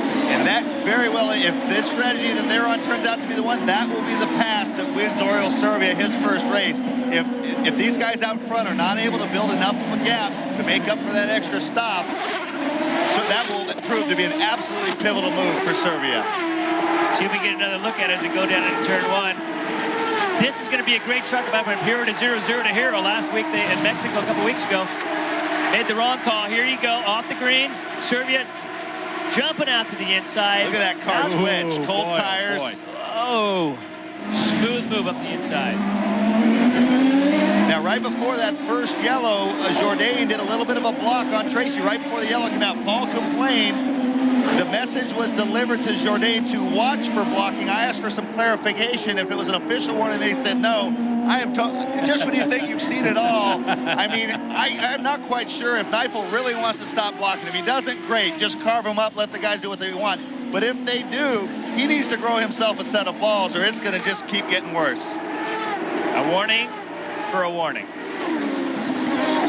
Servia and the Vision car making some good moves up here. We're just talking a little bit. They made some bad calls in Mexico. Jim McGee, Pat Patrick, and the guys, maybe they can turn things around here for today, but I think this is going to be, as you were saying as well, Tommy, I think this is going to be a smart move for the end of this race. 7th driver for Patrick Racing since 1999. Let's go to Derek Daly. With Jim McGee here. Jim, we're at an amusing time of the race here. This call you made for Servia makes you look like a bit of a genius right now.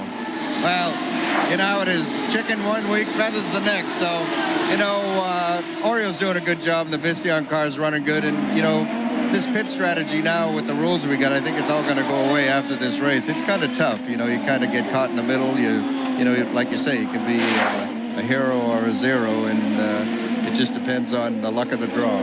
Well, right now you could well look like a hero. Thanks, Jim. 0 to 0, 0 to hero. Been in that seat a couple times. And just kind of reset it for you. We have 3 different strategies going here. We've got, well, 2 variations on the second. The guys up front have made their bed. They're going to try to sleep on it. These guys out front need to build up a gap because they have to make one more stop than everybody that's from 4th on back. But now, Oriole and Carpentier stopped on 34. It's not a foregone conclusion that everybody can go the full 28 laps. If those guys can't do the full 28 because of fuel, the next guys in line, it becomes Adrian Fernandez. He stops 1 lap later, I'm guessing, for that reason. So you've got Jourdain, Tracy, and Junqueira who need to really make time. Serbia, Carpentier, and Dominguez who need to save some fuel. And Fernandez who needs to apply pressure from the back with a little more fuel in the tank. Now we saw from the first set of pit stops, these guys didn't, I mean, the only guy running up front who didn't make it to 28, besides Tagliani, who's having a pickup problem, was Tracy. As far as Jourdain, as far as Junqueira, Serbia, all made it to 28, as well as Carpentier.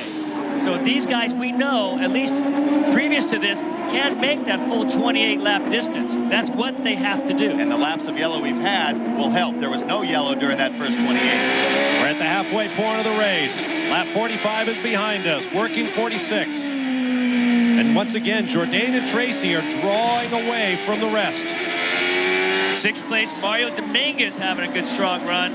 These guys have turned around. Mario has done a terrific job this season. Last year, you're just trying to miss him. This year, he's right in the middle of the hunt. I mean, you got to give hats off to Herdez for sticking with their program. If I would have been running that team, I would have said, I have seen nothing here. I would have shown him the door. But the response over the offseason has been nothing short of amazing. He lucked into the win last year, but he has been on the pace this year. Here comes Jimmy Vasser looking for 7th place. He's making the move. Down into 1.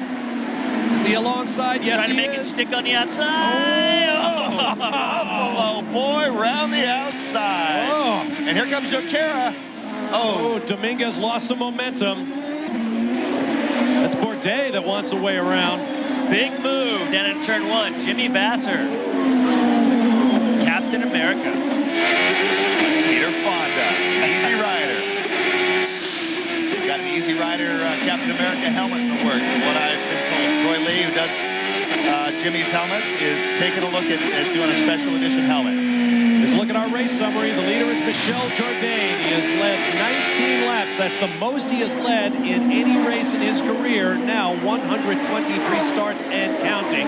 He has shared the lead with Paul Tracy. And we have had 3 full course cautions for a total of 9 of the 46 laps complete. Here's a look at the cars out of the race. Alex Young, Rodolfo Levine, and Roberto Moreno, who got into the back of Levine's car that stuck in the tire walls at turn 5. Let's kick it back to strategy for an instant. Michel Jourdain went 1 lap longer. He went to 28, the full distance. Now he stretches his to 56. That's when he has to come in. Conversely to that, Paul might have to come in 2 laps early. 1 for sure because he pitted on 27. The other fact, can he go 28 laps on his fuel mileage? He needs to stretch his fuel mileage to be able to do full 28 laps. Right now, I think Jourdain is pushing him to run this car pretty fast. He does not want Jourdain to stretch it out. On board with Paul Tracy, that construction on the left is the new Pike at Rainbow Harbor, a massive project that will once again alter the skyline here in Long Beach, California, powered mainly by this race. Welcome back to the Toyota Grand Prix of Long Beach, centerpiece of a big day of racing here on Speed Channel. But no matter what channel it airs on, we've got your racing news. Tonight, it's Speed News NASCAR edition at 7 p.m. Eastern Time, followed by 30 minutes of news from around the motorsports world on Speed News Sunday. And of course, at 8 o'clock, NASCAR Victory Lane with a full story from this weekend's race at Martinsville, Virginia. On board with Paul Tracy, running in 2nd place. Roberto Moreno is out of the race, and he's with Calvin Fish. Well, he came in here 4th in points, Bob. Disappointing day, Roberto. But what actually happened there as that scene played out? It was just a blind spot for me there. I was really good. My car is really good this weekend. I was having a good go in the guy in front of me, so I was ready to come out of that corner and give it a go in the next corner. And when I saw Rodolfo was too late, I was complete blinded. It's one of those things, but I'm very happy for the head race competition team because we made a big progress this weekend here, and we're on the learning curve, growing every race. So there will be many good races for us to come. All right, mate, good luck. He's super sub, no luck. He's back here full time, and he's looking for another win. Super sub, Hupo, the stealth man, who's climbed to 4th in the championship. Championship is going to take a hit today, but Roberto Moreno is always great fun to have around on a race weekend.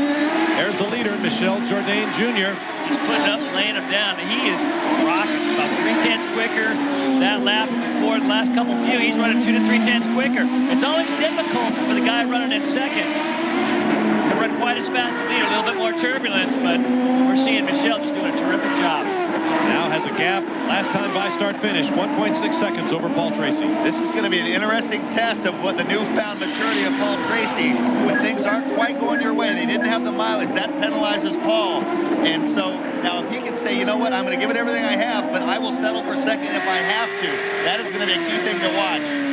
Like he pulled a tear-off his visor. Pull a tear-off off. Jimmy Vasser having another very strong run today, currently running 7th. These guys came to this race 3 cars for the 2 drivers.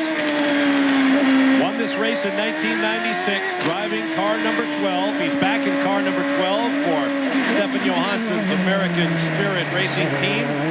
And this is his 12th start in the Toyota Grand Prix of Long Beach. So if you're into numerology, you're all set. And we got a viewer email from Michael Hart who says, I'm a Vasser fan. Is Hot Sauce on site? If you'll recall, Hot Sauce is Jimmy Vasser's friend, and he was at Fontana last year. It's the only race he came to. It's the only race Jimmy won. And so I told Ray Hall at Vancouver, you need to get Hot Sauce to the races. He finally made it to Vancouver, or to Fontana. From what I understand, I have not seen Hot Sauce this weekend. But so that might be the key factor. If Hot Sauce is in the house, Jimmy might be able to pull one up, put it on the podium. And all of Jimmy's experience here is really helping him in this race. He's kind of knowing what to expect right now, and he's just slowly carving his way up through the field. He's also on the same strategy as Servia and Carpentier. What a race that was at Fontana. Jimmy Vasser won the fastest 500-mile race of all time, averaging over 197 miles an hour. We'll be back.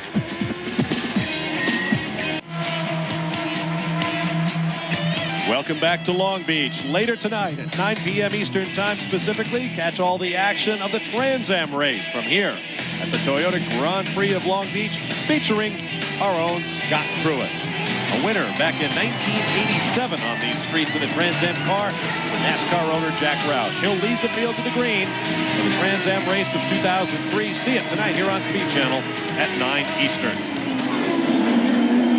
Talk about running out of gas. 1988, qualified first, led every lap except either the last one or the 1 lap to go. Otherwise, I would have won that race as well. In fact, Scott will have to leave us before our broadcast is over to go hop into his Jaguar and get ready for that Trans Am race. The gap from race leader Michel Jourdain Jr. to Paul Tracy now 2.18 seconds as the Mexican driver continues to draw away.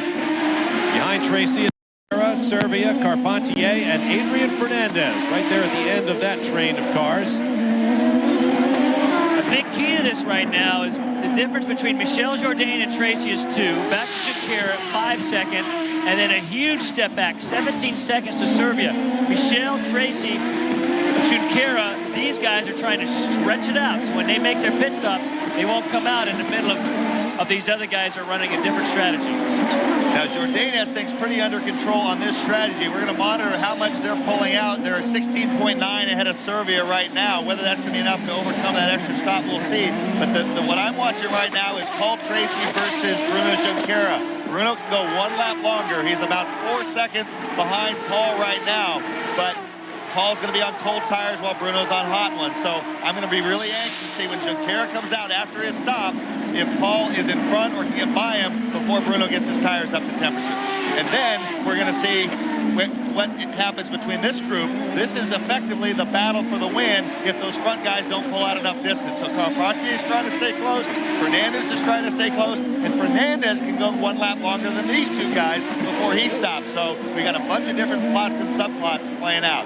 The first one is Tracy Junqueira. And that's coming up within a lap. Tracy will be the first to stop. Then Junqueira and Jourdain. On board with Tracy.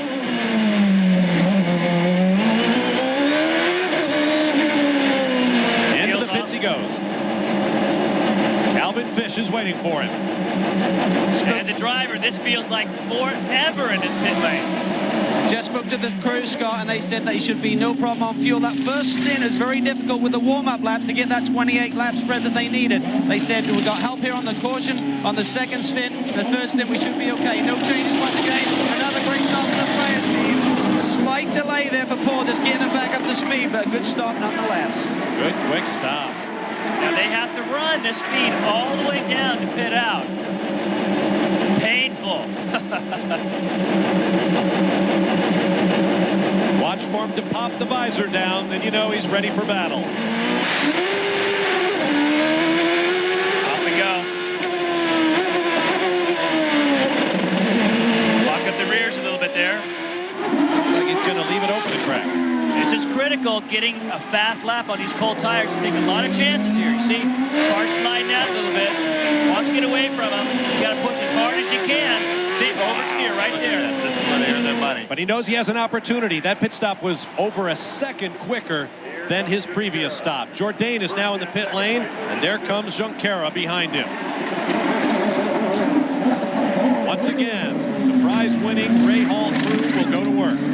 Todd Bowman, the engineer for the Higanti team, just told me there are no changes. This car is as good as it gets. It is a flat-out sprint from here if they don't get a yellow. This will be the fight right here, Junqueira and Tracy. I'm pretty sure Junqueira's going to be right about, it'd be interesting to see where he comes out. Tracy will probably be behind Junqueira, but he's going to be coming like a freight train. Notice he picked the very last pit, so he'd have a clear shot on the exit. Tracy just flashed by us. Junqueira's down at the exit. Good out lap. Tracy on the left, Junqueira on the right. Now Paul has to capitalize to get in front of Junqueira before he gets these tires up. There's Junqueira right in front of him. It's Thiago Monteiro, the young Portuguese for Fittipaldi Dingman Racing behind. But this is all about Tracy. Oh, is he going to force the issue? He's going to get him. Yep. Oh! He had to be aggressive. He's on hot tires. Junqueira on cold tires. If you don't make it happen within those first 4 or 5 turns, you're not going to get it done. Whoa, there goes Monteiro as well. What a move by the rookie.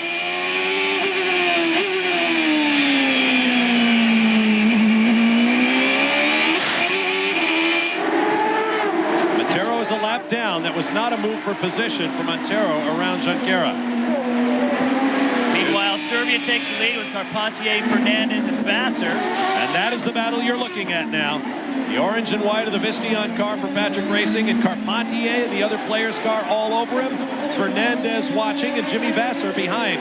Now to show you, Bruno was 4 seconds behind Paul, but he was able to run the 1 lap longer. Look where Adrian Fernandez is, and he's going to be able to run 1 lap longer. So more and more, it's looking like Adrian is in the catbird seat. So when these guys stop in a few laps, Adrian's going to try to run his fastest lap of the race on that lap, and we're going to have the same situation when he comes out of the pits on cold tires trying to defend the guys behind him.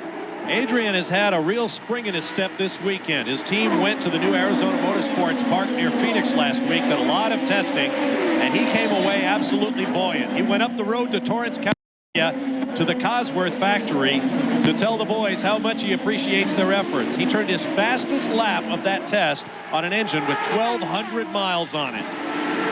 Let's get more on Adrian with Calvin.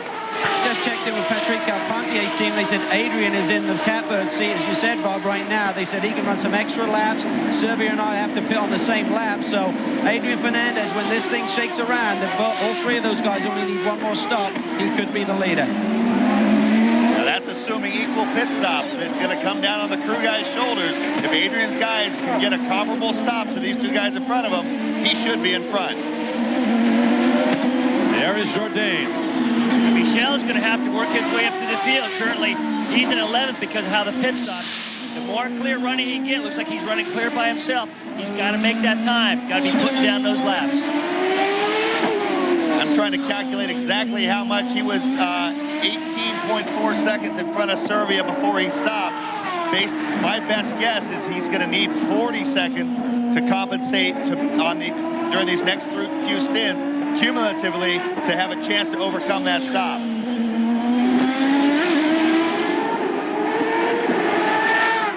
Down Seaside Way. And behind him, Paul Tracy in the player's car.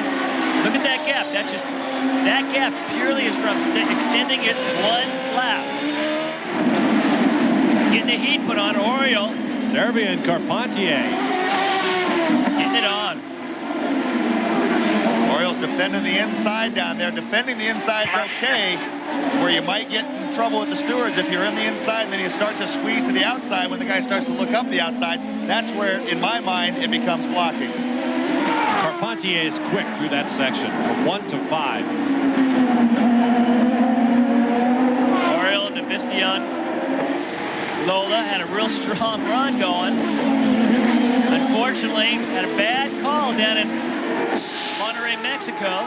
Getting things turned around here. This could be, as McGee said, 0 to hero, hero to zero. Doesn't take much. How do you say 1 week it's chicken, the next is feathers? Chicken feathers. Now there's Fernandez. The 2 cars ahead of him and the 2 behind him will pit within the next 3 laps. He can go a lap beyond. It's turned out to be a great race. These guys are, this is all for position here. Vassar right behind Fernandez. Is that pit 1? Pit in 1 lap? One more lap for Serbia. That sounded like McGee. First race lead for the young Spaniard since the Super Speedway at Fontana, the California Speedway, back in November of 2001. That's even worse news for Serbia because according to the scoring monitor, he can go 2 more laps. So by pitting a lap early, it just compounds that deficit. What he's saying is pit 1 more lap, and then he should say pit. Okay. If that's what Patrick has gone with in the past. Thanks for being the interpreter. Jimmy, the interpreter. Appreciate that. There. It's been a few years with Patrick Racing.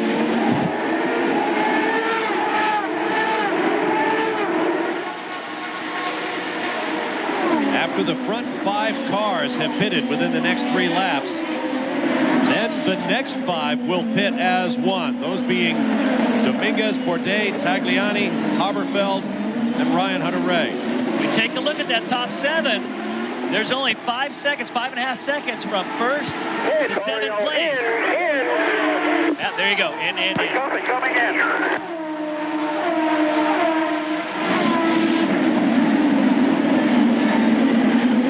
Just when we're saying that Jourdain is not going to be able to overcome this deficit, he and Tracy both taking huge chunks out of the lead that Serbia has. He needs to, again, cumulatively put 40 seconds on these guys. Yellows kill Jourdain and Tracy at this point.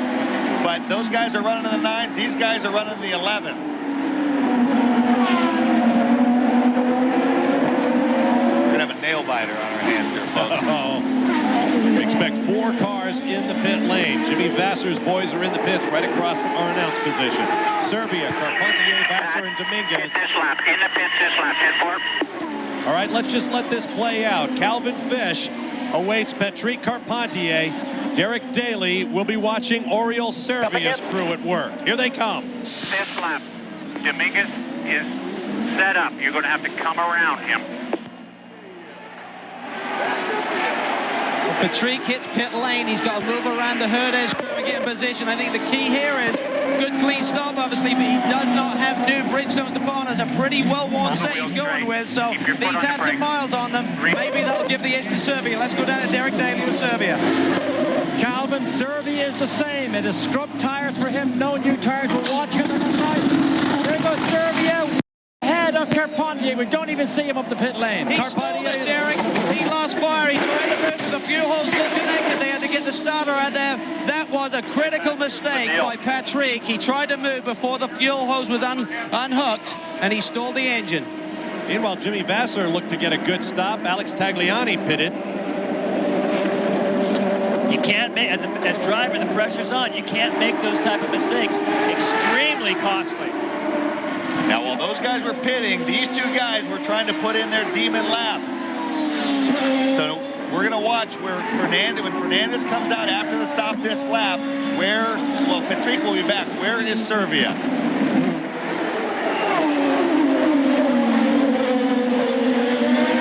Now here's Jourdain. This is going to impede his progress. He was taking huge chunks out of the lead that he needed to of Servia and Carpentier and Fernandez, but now that his progress is impeded by these guys. There's Adrian Fernandez in his pit, pitting from second place.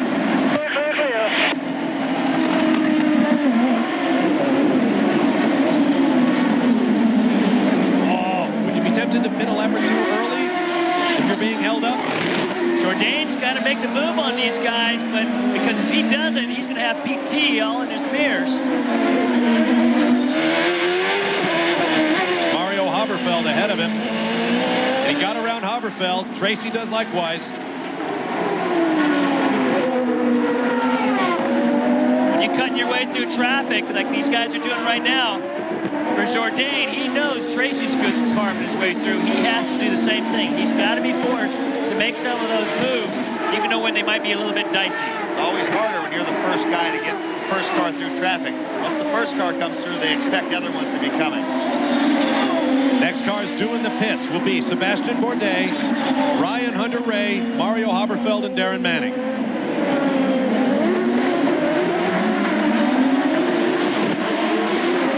Meanwhile, Joel Camatias has pitted the Lugano car.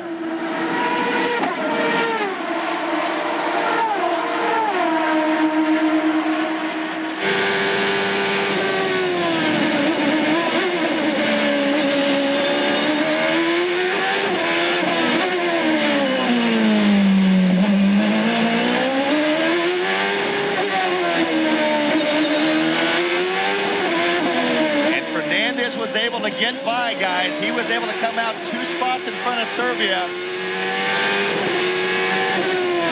So that fast lap coming in has put Fernandez in the catbird seat, and then contingent upon how quickly Jourdain and Tracy can cut their way through traffic.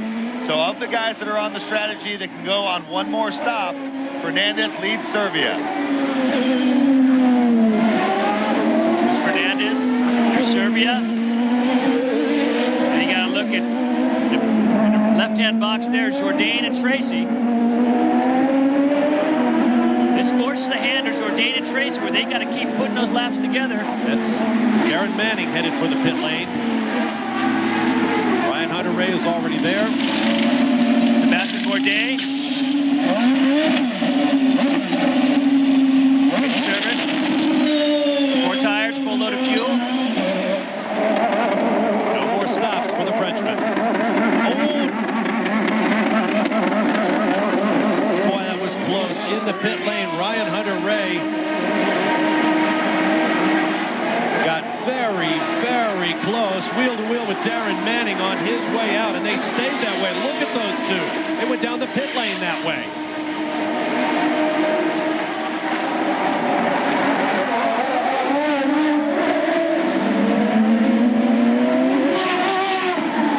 Hunter-Reay takes the position as they continue on their way out. There's Alex Tagliani down the inside. Oh, my. Now Manning immediately on the attack.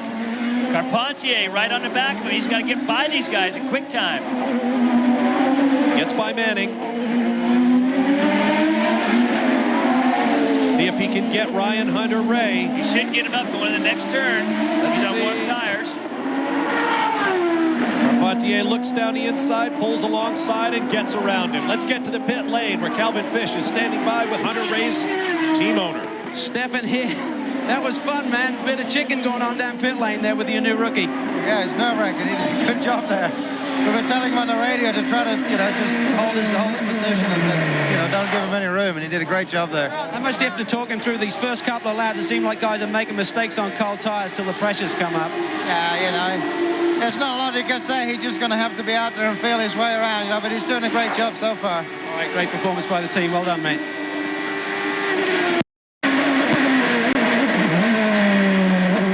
Jimmy Vasser, big move up the inside on Bourdais. What happened to Bourdais? He lost all sorts of He was still on there. cold tires. Wow. Didn't want to take too big a chance going into one.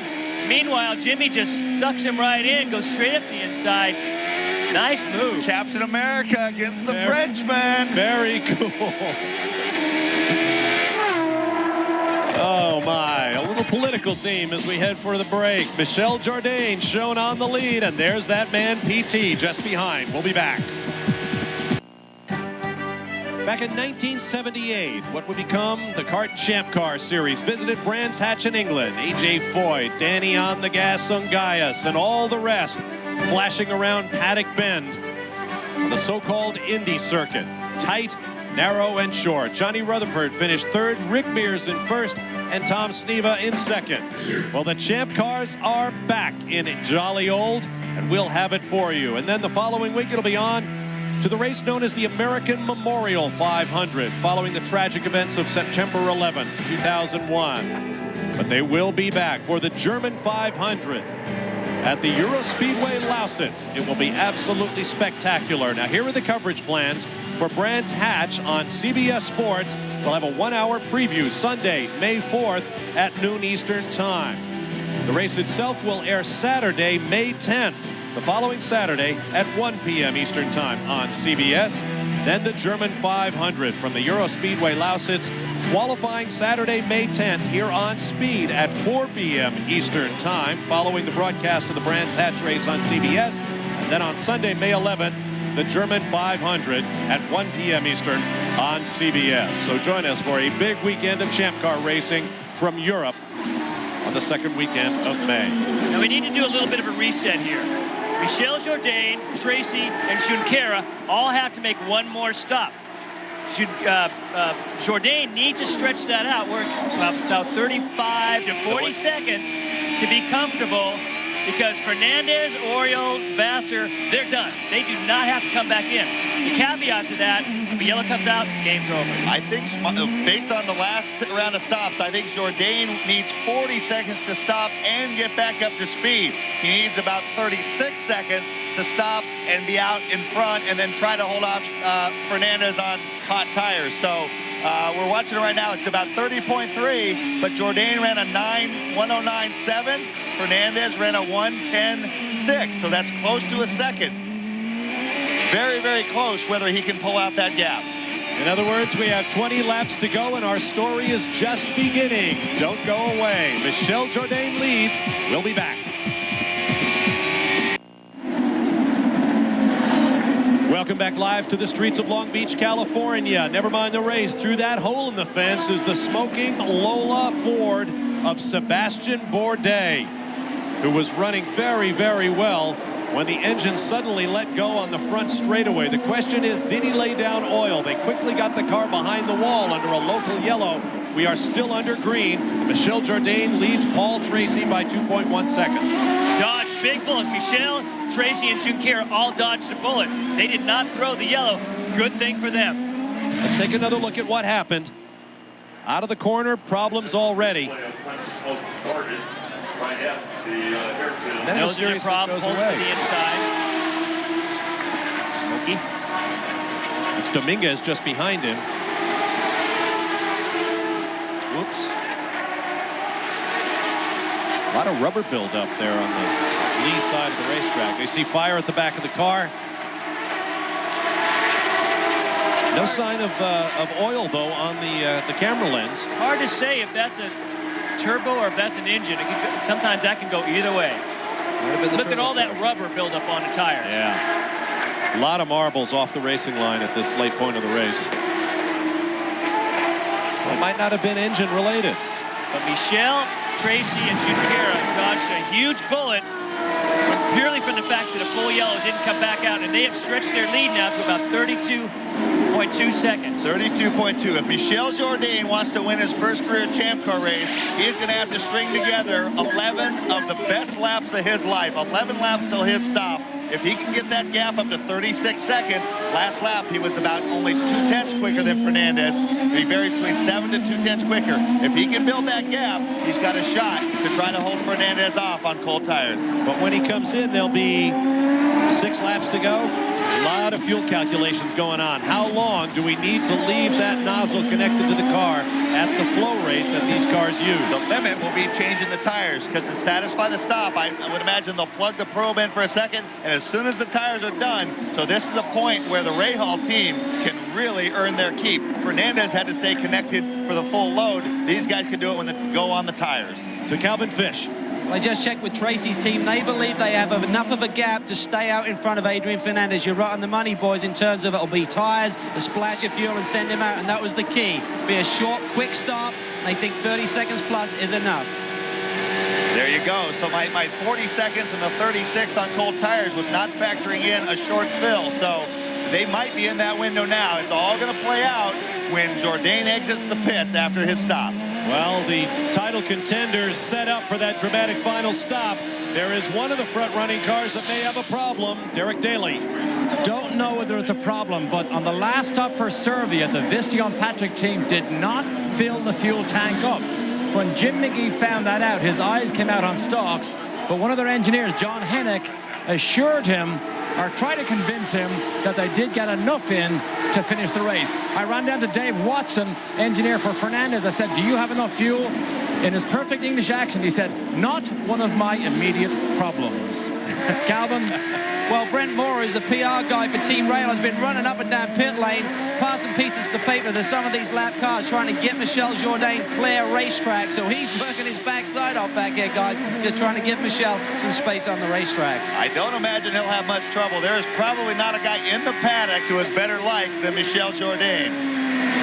Last lap by, he ran a 9.3 in comparison to about a 10 flat. So about 7/10 that last lap. Now he's about 6 or 7 laps to try and rip off. It's about another 5 or 6 seconds for it to be close to continue to hold that lead. Poor kid runs a 9.3 and the team says, can't you go any faster than that on the radio? A beautiful, beautiful drive thus far by Jourdain. It was their call that put him in this position. He had this race under control. Had they stopped under that yellow, he wouldn't be in this spot, but he might be able to pull his team out of the muck. Well, no matter what happens, thus far he has led 39 laps in today's race. Total laps led in 7 seasons in the series before this race, 35.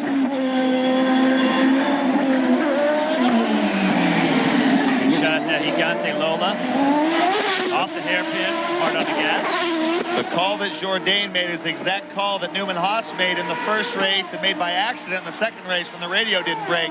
Now he has done just what you have to do to try to overcome that. Derek Daly has more. Just spoke to Todd Boland, Jourdain's engineer. They said, we need to do a Michael Schumacher. They asked him, can you go faster? He said, yes. They said, then go, because the gap they need is 39 to 40 seconds. That's the magic gap. Right now, he's at about 33 seconds, and he has 8 more laps to try to get that extra 6 or 7 his crew thinks he needs. What a thing to be able to come to the pits and say, there you are, boys. Now it's your job. Let's win this thing. Looking down live on what could be the biggest day of 26-year-old Michel Jourdain Jr.'s career. In fact, his life. Because all he's ever wanted to be was a racing driver, like his father, Michel Sr., and his uncle, Bernard Jourdain, who both drove champ cars. Right now, his gap over Paul Tracy is 2.3 seconds. But you heard us say earlier, the team asked him if he could squeeze a little more out of that Gigante Lola Ford. He said yes. Last time by, he did a 109.0, and he is now a full 35 seconds ahead of the 4th place car of Adrian Fernandez, which is his immediate concern right now. More immediate concern is Mario Haberfeld. I'm sure they went down to Eric Bachelard and said, can you give us some help? Waving his hands. Let him by. Mario Haberfeld's team have just come down to Rahal and said as soon as he gets behind him, he's going to move over and let him go. Well, he's behind him right now as they turn through the hairpin and onto the front straight.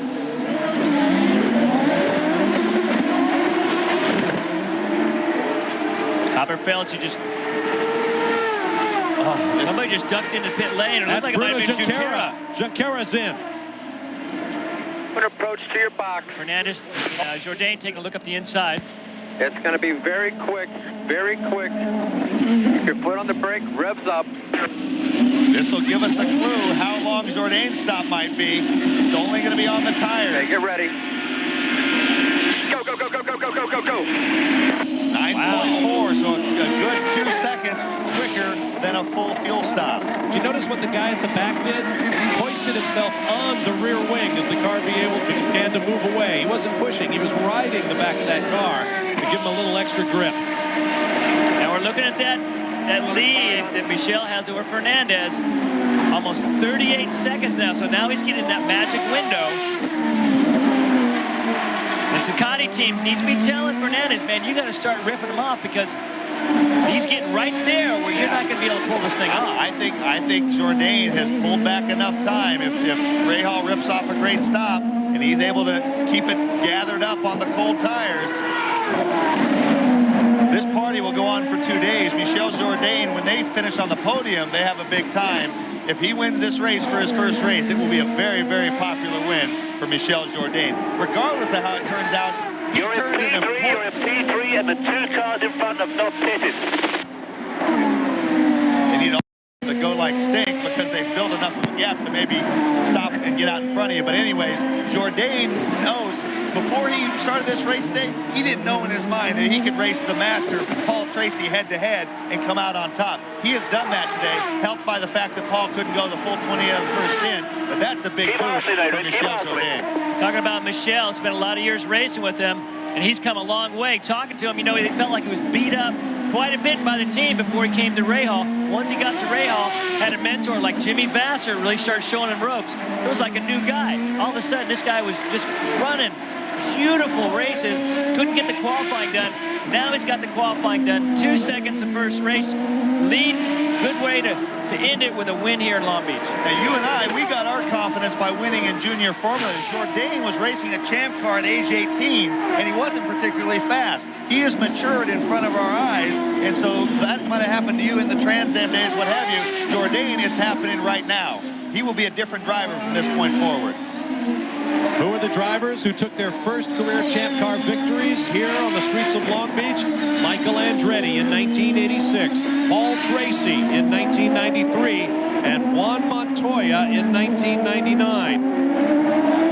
Pretty good cast there, huh? I would say so. Now we're going to get a sneak preview because Paul Tracy's coming in a lap before Jourdain, where he comes out relative to Fernandez. He's 2.7 behind Jourdain right now, but where Paul comes out relative to Fernandez, and if that impedes Fernandez at all, because Paul's on cold tires, we've got a kind of mixture with 3 different components in it here. If a yellow doesn't come out. If a yellow comes out now, he's got to come into the pits. If he sees a yellow, he's got to yank that thing in immediately to try and pull this deal off. Yellow comes... Paul Tracy is in the pit lane. Calvin Fish is waiting for him. I think they're just rolling the dice here. They need to get Paul in with a good clean stop and then have hot tires and hope he can be somewhere over that gearbox of Michel Jourdain. He'll have a minimal time to get his tires up to temperature. So we're looking at another good set of Bridgestone tires here. Paul had 4 great sets. Fuel is in. He's underway. He didn't take a chance to grab the drink bowl, some refreshment. A good stop for the players, boys. 7.2 seconds. Tires and just enough fuel to go to the distance. Now where's Fernandez? Fernandez coming by us right now. Right now. I'd say Jourdain's looking pretty good. There's PT on his way out. Here comes Fernandez. Work on Tracy is on cold tires up in front there. He's got another car in between. That's Patrick Lemarié in the Scientific Atlantic car from PK Racing. As long as Lemarié doesn't get too anxious to try and get by Paul on cold tires. Jourdain is in the pit lane. It's up to the Rahal crew now. Here's Derek Daly. The gap is more than 40 seconds. They believe they have enough of a gap to do this stop and get out and maintain the lead. This is the best crew in Champ Car racing going to work right now. Great stop. Oh, he can't get into gear. He can't get into gear.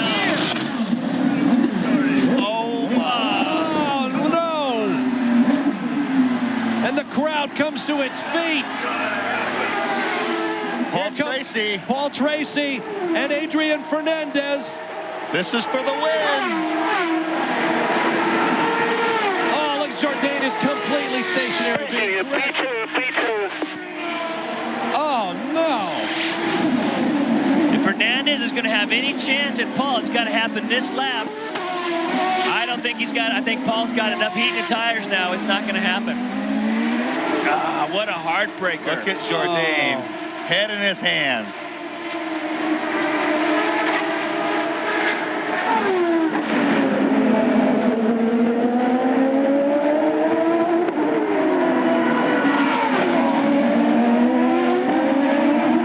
Well, turn the page. Here we are. Paul Tracy looking for that third victory, and Adrian Fernandez with a long drought of his own, hoping to pick up a win, which would be his first as an owner driver. I'm stunned. Scoring should show them that way this next time. How times can change. I'm standing here with Bobby Rahal. Bobby, the emotional roller coaster, you've seen it many times in racing, but this is a stunning defeat from something that was so good for so long. Yeah, it's going to be hard to take. He did a beautiful job, and, you know, he did what he had to do. You know, we would have beaten them both out pretty easily. And Bobby, do you know what happened? Do you know what broke? Sounds like he can't get it in gear for some reason. That's the way it goes. Now let's check the reaction. There's car owner Jerry Forsyth and his crew pulling for Paul Tracy. For players in this team, this is a huge year, maybe the last year for players in this.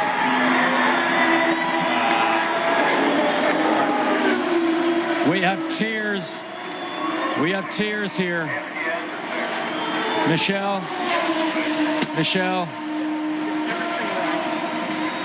Being told by Ray Lato he did everything right. Michelle, you did everything right. This was your race. This just slipped away.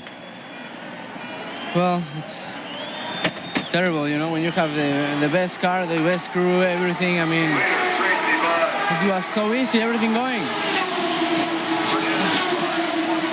I don't know what to say. Just thank everybody, you know, my crew is the best. You gave me the best car. But you proved a point today. You can run with everybody out there. You know that now. Yes, thank you. Do you know what happened, Michelle? What broke? I don't know if it's the clutch or the carrying. When I pulled it in first gear, it just couldn't go. I don't know. With what we saw today, I believe Michelle's day in the sunshine and the champagne will come soon. Well, it says a lot about a guy who wants to thank everyone when the biggest moment of his career has just been yanked away from him.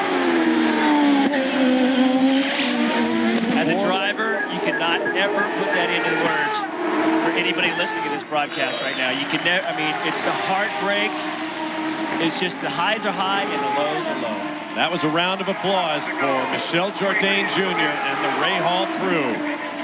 What a dramatic turn of events here in Long Beach, California. Thank you for being with us here on Speed Channel. I'm Bob Varsha with Tommy Kendall and Scott Pruitt. We've heard from Derek Daly in the pit lane. Now at the other side of this race-winning story, let's go to Calvin Fish. Well, there's two sides to this story. I'm here with Jerry Forsyth. Jerry, you saw the emotion down there in Bobby Rahal's pit. I know you feel for them, but when you're on a roll like Paul Tracy is right now, things seem to go your way in racing when you've got it going. Yes, they have. Our game plan was to lead the first lap and the last lap, but I assumed we would lead all of them in between, but we didn't. And I do feel bad for Michel. He drove an excellent race, and his time will come. Talk about the inspiration that Paul has brought to this team. You've been knocking on the door for so long. You had victories last year with Pat, but this is really a championship charger this year. Well, when we signed a contract with Paul, he became very, very focused mentally and physically. I think he lost 30, 35 pounds over the winter. He came in here very, very focused to win, and a good team needs a good driver, and that's what we got now. Jerry, great job. 3 laps to go. They got their fingers crossed, boys. I'll bet they do. This could be an historic moment for Paul Tracy. Michel Jourdain Jr. did pick up the bonus point for leading the most laps in the race. That cannot be taken away from him. What a dramatic 29th Toyota Grand Prix of Long Beach here on Speed Channel. And Anything can happen in this race. We see Tracy, Fernandez, Junqueira, Serbia, Vassar having a great run today. Dominguez, Carpentier, and Hunter Ray. Now this is Jimmy coming up on the back of Serbia. Let's get more on Serbia with Derek Daly quickly. Forget him, boys. They did not get enough fuel in to finish the race in that last stop. So he will have to make one more stop. He will fall from contention. Ran out of He may have run out of gas now. Remember, Paul Gentilossi talked about those high G situations, lateral pull that moves the fuel around in the tank, gets it away from the pickup. Copy. One lap too long. This is where you can't afford to take this gamble. You know you're running light. It's not worth running out of fuel on the track. Wow. Great run for Jimmy. That will move Vassar up to 4th. Serbia parks under a local yellow only. Captain America looking tough. Paul Tracy flashes by, start, finish. 2 laps to go here in Long Beach. Following the battle for 6th, on board, Mario Dominguez looking back at Patrick Carpentier. Carpentier trying to come back from that long first stop where the car stalled. And Jimmy Vassar, remember Jimmy Vassar was on the pole here last year. Had the race taken away when they didn't hustle around on the yellow. Qualified 14th, was just dejected yesterday. You know, fighting an uphill battle with that Reynard, but really sharp pit strategy and a great race by Jimmy. He's brought him up into 4th spot. Carpentier taking a look. This doesn't look like he has enough on Dominguez.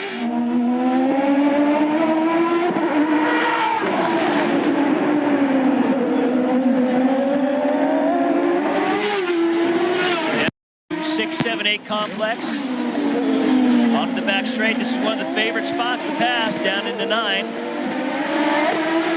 Got to get a good run off 8 if you're going to try and get it done. White flag. And now it's about this man, Paul Tracy, who came to these streets of Long Beach, California in 1991 as a rookie. In 93, he picked up his first victory. In 94, he sat on pole but did not win. He did win from 17th place on the starting grid in the year 2000, and now he looks to become the first man to win 3 consecutive races to open the season in 3 consecutive different locations in Champ Car history. And I said earlier, this is going to be a good test of Paul Tracy's maturity. That one lap on the first stop that they couldn't go as far as Jourdain sealed their fate relative to him. But he took what the race would give him. It was 2nd place until Jourdain had his troubles. Ran as hard as he could, was able to overcome that deficit relative to Fernandez. And this is a really smart victory with a little bit of luck for Paul Tracy. I can't wait for these interviews after the race. What a day for everyone involved in the 29th Toyota Grand Prix of Long Beach. Victory to Paul Tracy and the Players Forsyth team. Puts him even with Mario Andretti at 3 wins here at Long Beach, second only to Allenser Jr. 6. In the Champ Cars, Mario would be the first to remind you he did win that Formula One race back in 1970. This is a big second place for Fernandez. No question. Big second place. He was happy with the car this morning, pulled off a good run, and Jimmy Vassar ended up in 4th. Junqueira 3rd. Paul Tracy can finally pop the visor open and slow down on the streets. We'll hear from him in a moment. Stay with us. Welcome back live to Long Beach, California, where we have experienced the extreme range of emotions. There's the happy end as Paul Tracy has picked up his 3rd consecutive victory to begin the season.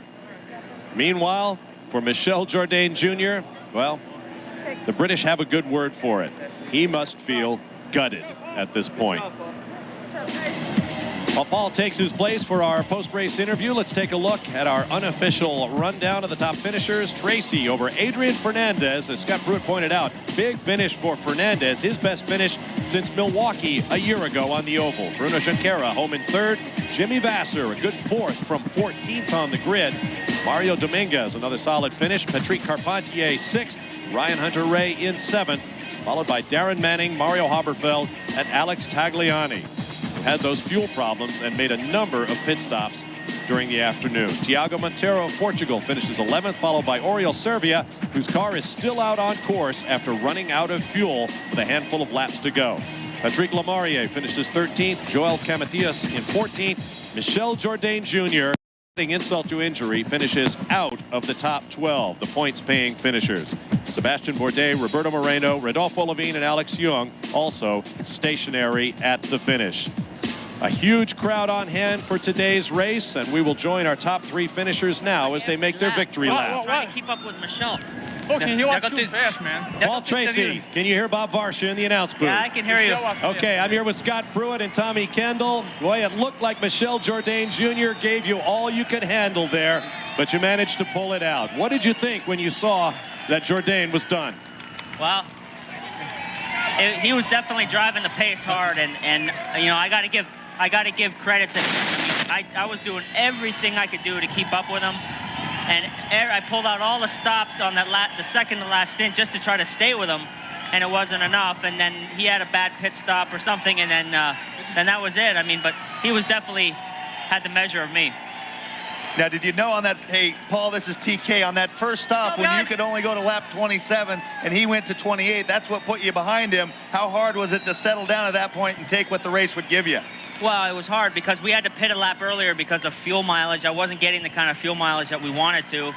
And, you know, he was able to sit in my draft and get a better mileage than me and did one more lap. And that kind of hurt us throughout the whole race because I had to pit a lap earlier than everybody. But, you know, I had to have good out laps and good in laps, and I was able to drive the pace hard. And I tell you, that was the most physical race I've ever done. We were going so fast for so long. It was a very tiring race. Hey, Adrian, Scott Pruitt here. Can you hear me? Yeah, I can hear you, Scott. Hey, amigo, great job. I know, finally. We talked to the crew a little bit this morning. I know you weren't there. They said you were real happy with your car. Excellent job today. How was it out there? Well, I have to thank Dave and the whole crew. They gave me a great car, and like Paul said, the pace was very strong, but my car was there all the time. We made some good passes, and we had a good pit strategy, and it was fantastic. A little bit quicker, and maybe we could have passed Tracy, but by then my rear tires were gone. Now, Adrian, you were on a very different strategy from the 3 or 4 cars running ahead of you. Did you have any concerns that you might not wind up among the front runners when it all unfolded? I pushed every single lap. Every lap as fast as I could go, and I could just stay. Do you know when it's 3 to go? Got me, Adrian? I couldn't go faster. Hey, Adrian. Yes. Your guys that made the call, you went 1 lap further than Servia and Carpentier. That's what did it for you, left you ahead of those guys. Were you pretty confident that was the way to go? Yeah, right from the beginning we were trying to be fast but conservative in fuel, and we managed to have a good car all the time and fight good with Servia. And I tell you, this is the best car I have had in a long time, and the guys, Tracy and Guetta, were fighting hard, and it was just a great race. Happy to be on the podium for Mexico. Great the fans here in Long Beach. They've been supporting me all through the years, and I thank you for that. All right, let's move on to Bruno Junqueira. Bruno, another podium, another big load of those precious championship points. Are you happy with today's result? Yeah, I'm quite happy. I think for sure could finish in front of Adrian. He passed us on strategy, but I think Michel deserved to win today. Like Paul said, he was an incredible pace, very difficult to keep up with him. But I'm quite happy to put the Pacific Air Mass in 3rd place. Hey, Bruno, Scott Pruitt, how are the track conditions out there today? Were you pretty happy with the way things turned out? Yeah, I'm quite happy. I mean, what Scott's asking is he wants to know what the track's like for the Trans Am race coming up. Is the track in good shape? Yeah, the track is in very good shape. Thanks, buddy. All right, thanks, guys. Wave to your fans. Thanks very much for joining us there on the truck. Thank you.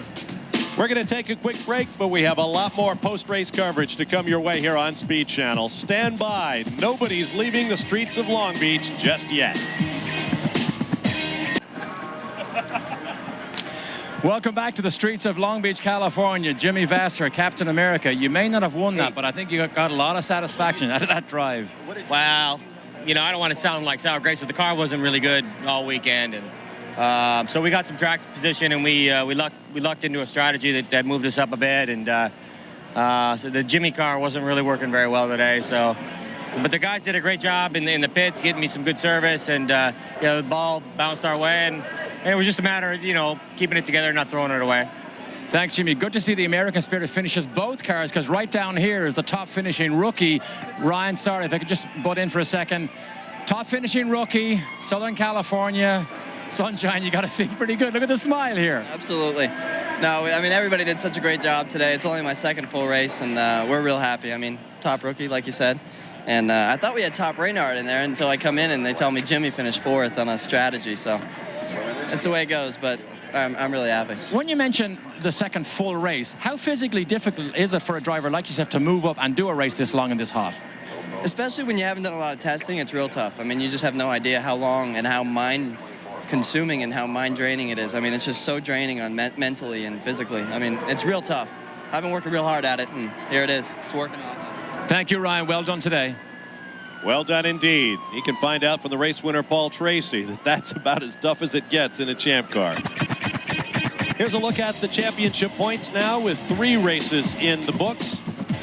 Paul Tracy remains Paul Perfect in 2003. Adrian Fernandez is now 2nd. Bruno Junqueira, there you go. Bruno Junqueira is now 2nd in the points. Michel Jourdain is 3rd. Boy, he'll just go home tonight thinking what might have been. Sebastian Bourdais, pole sitter in the first 2 races of the year, just 16th in the championship. We'll be back.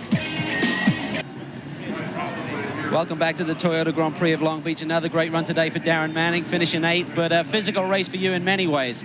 Yeah, a little bit disappointed at the end there. My right foot went really numb with a right foot brake at the moment. And the sole of my foot with about 20 laps to go was completely dead, and it was really excruciating pain every time I braked. So maybe I think through the beginning and the middle of the race, I think I was a bit faster than Ryan. So if that one had happened, I might have been able to challenge him. Why is this place so tough? There's not really that many high-speed corners, but everyone's saying a very tough day out there. Yeah, not so many high-speed corners, not so many high Gs, but such slow-speed corners like the hairpin and the fountain section, you run really short gears. So you're just shifting through the gears all the time. You're just driving with your left hand all the time, you know. So at the end of the year, I'm going to have a big lopsided. Big week coming up for you, doing some testing, and after Brands Hatch, a lot of media over there, going over to England for your home race. Yeah, can't wait for that. It's going to be fantastic. Bit of home advantage for a change. Going to a circuit that I know. You know, most of these circuits I don't really know, so it'll be great to get over there.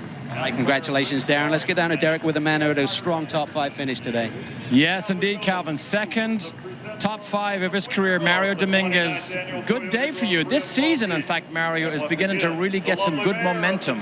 We've been fast, you know, and we needed some points this race, and 5th place was great, you know, Reggie Schultz. It was tough out there. We really didn't have the best car, but I just drove to be consistent, and the team did a great pit strategy, so that's what put us up in 5th place. It looked a bit harem-scarum out there at times. Any close calls? A lot. You know, I was... I try to push a little harder, I would understeer towards the walls on entry or oversteer on exit, sideways totally. So I just try to drive very, very consistent, try to make no mistakes at all, because my car was like as if it was on ice. So it was very exciting. Thank you, Mario. We saw Jimmy Vasser take a tear-off from his helmet. This is what a tear-off looks like. But look at the type of oil that comes off onto these drivers' helmets and to their windshields, or the windscreens, if they don't have these tear-offs. Question about it. It gets messy out there. We talked about the buildup of marbles, the bits of rubber that come off the tires, building up offline. We saw that when Sebastian Bourdais limped his way to the side of the track after his mechanical problems.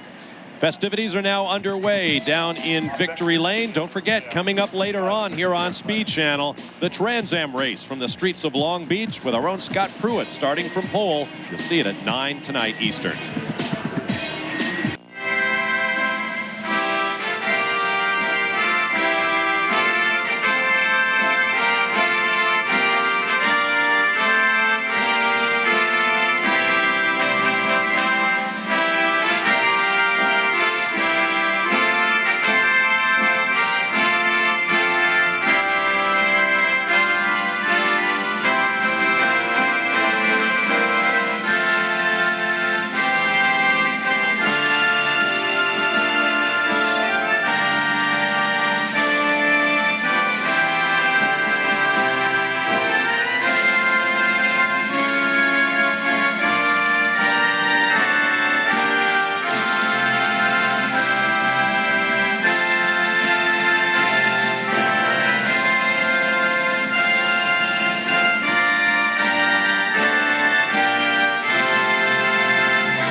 Canadian national anthem playing for race winner Paul Tracy. To Calvin Fish. Guy finishing in the top 10, Alex Tagliani. Tough day for you. Had a very fast race car at the beginning, gone by Bruno, but then the fuel pickup issues. Yeah, it was disappointing for the Johnson Control team. Obviously, we had a great car all weekend. We were running third early in the stint, but with the pickup problem, we had to come early every segment, and then we had to do an extra stop at the end because the fuel pump was going bad. So, you know, finished 10th, it's okay. I think we are competitive and we can do better next time. All right, Tag, thanks a lot. Good run nonetheless. Let's go down to Derek. And one place above Tag in 9th place was Mario Haberfeld. Mario, interesting day, but I know at one time you actually moved over to assist Jourdain to try and give him a clear run. Yeah, I think when you're behind, you need to assist the guys in front. One day we might be the other way around, and I hope they do the same. I mean, it's just a shame for Jourdain that he couldn't finish and win the race. Your uniform is completely soaked here. Do you find this physically one of the more difficult races? Yeah, I mean, it's hard for me to compare because I've only done 2 so far, but for sure this was the hardest one by far. Also, the way we ran the car was really physical. But yeah, I think for us overall it was a good weekend. We didn't start very well, but made up 6 places in the race, and for us what matters is scoring points every race and get experience. Exactly. Mario Haberfeld for the MyJack Conquest team. Good run for Mario today as he continues his learning curve as a rookie in the Champ Cars. As for experience, couldn't find more of it than that man, Paul Tracy, who has parlayed that experience 3rd straight win. Enjoy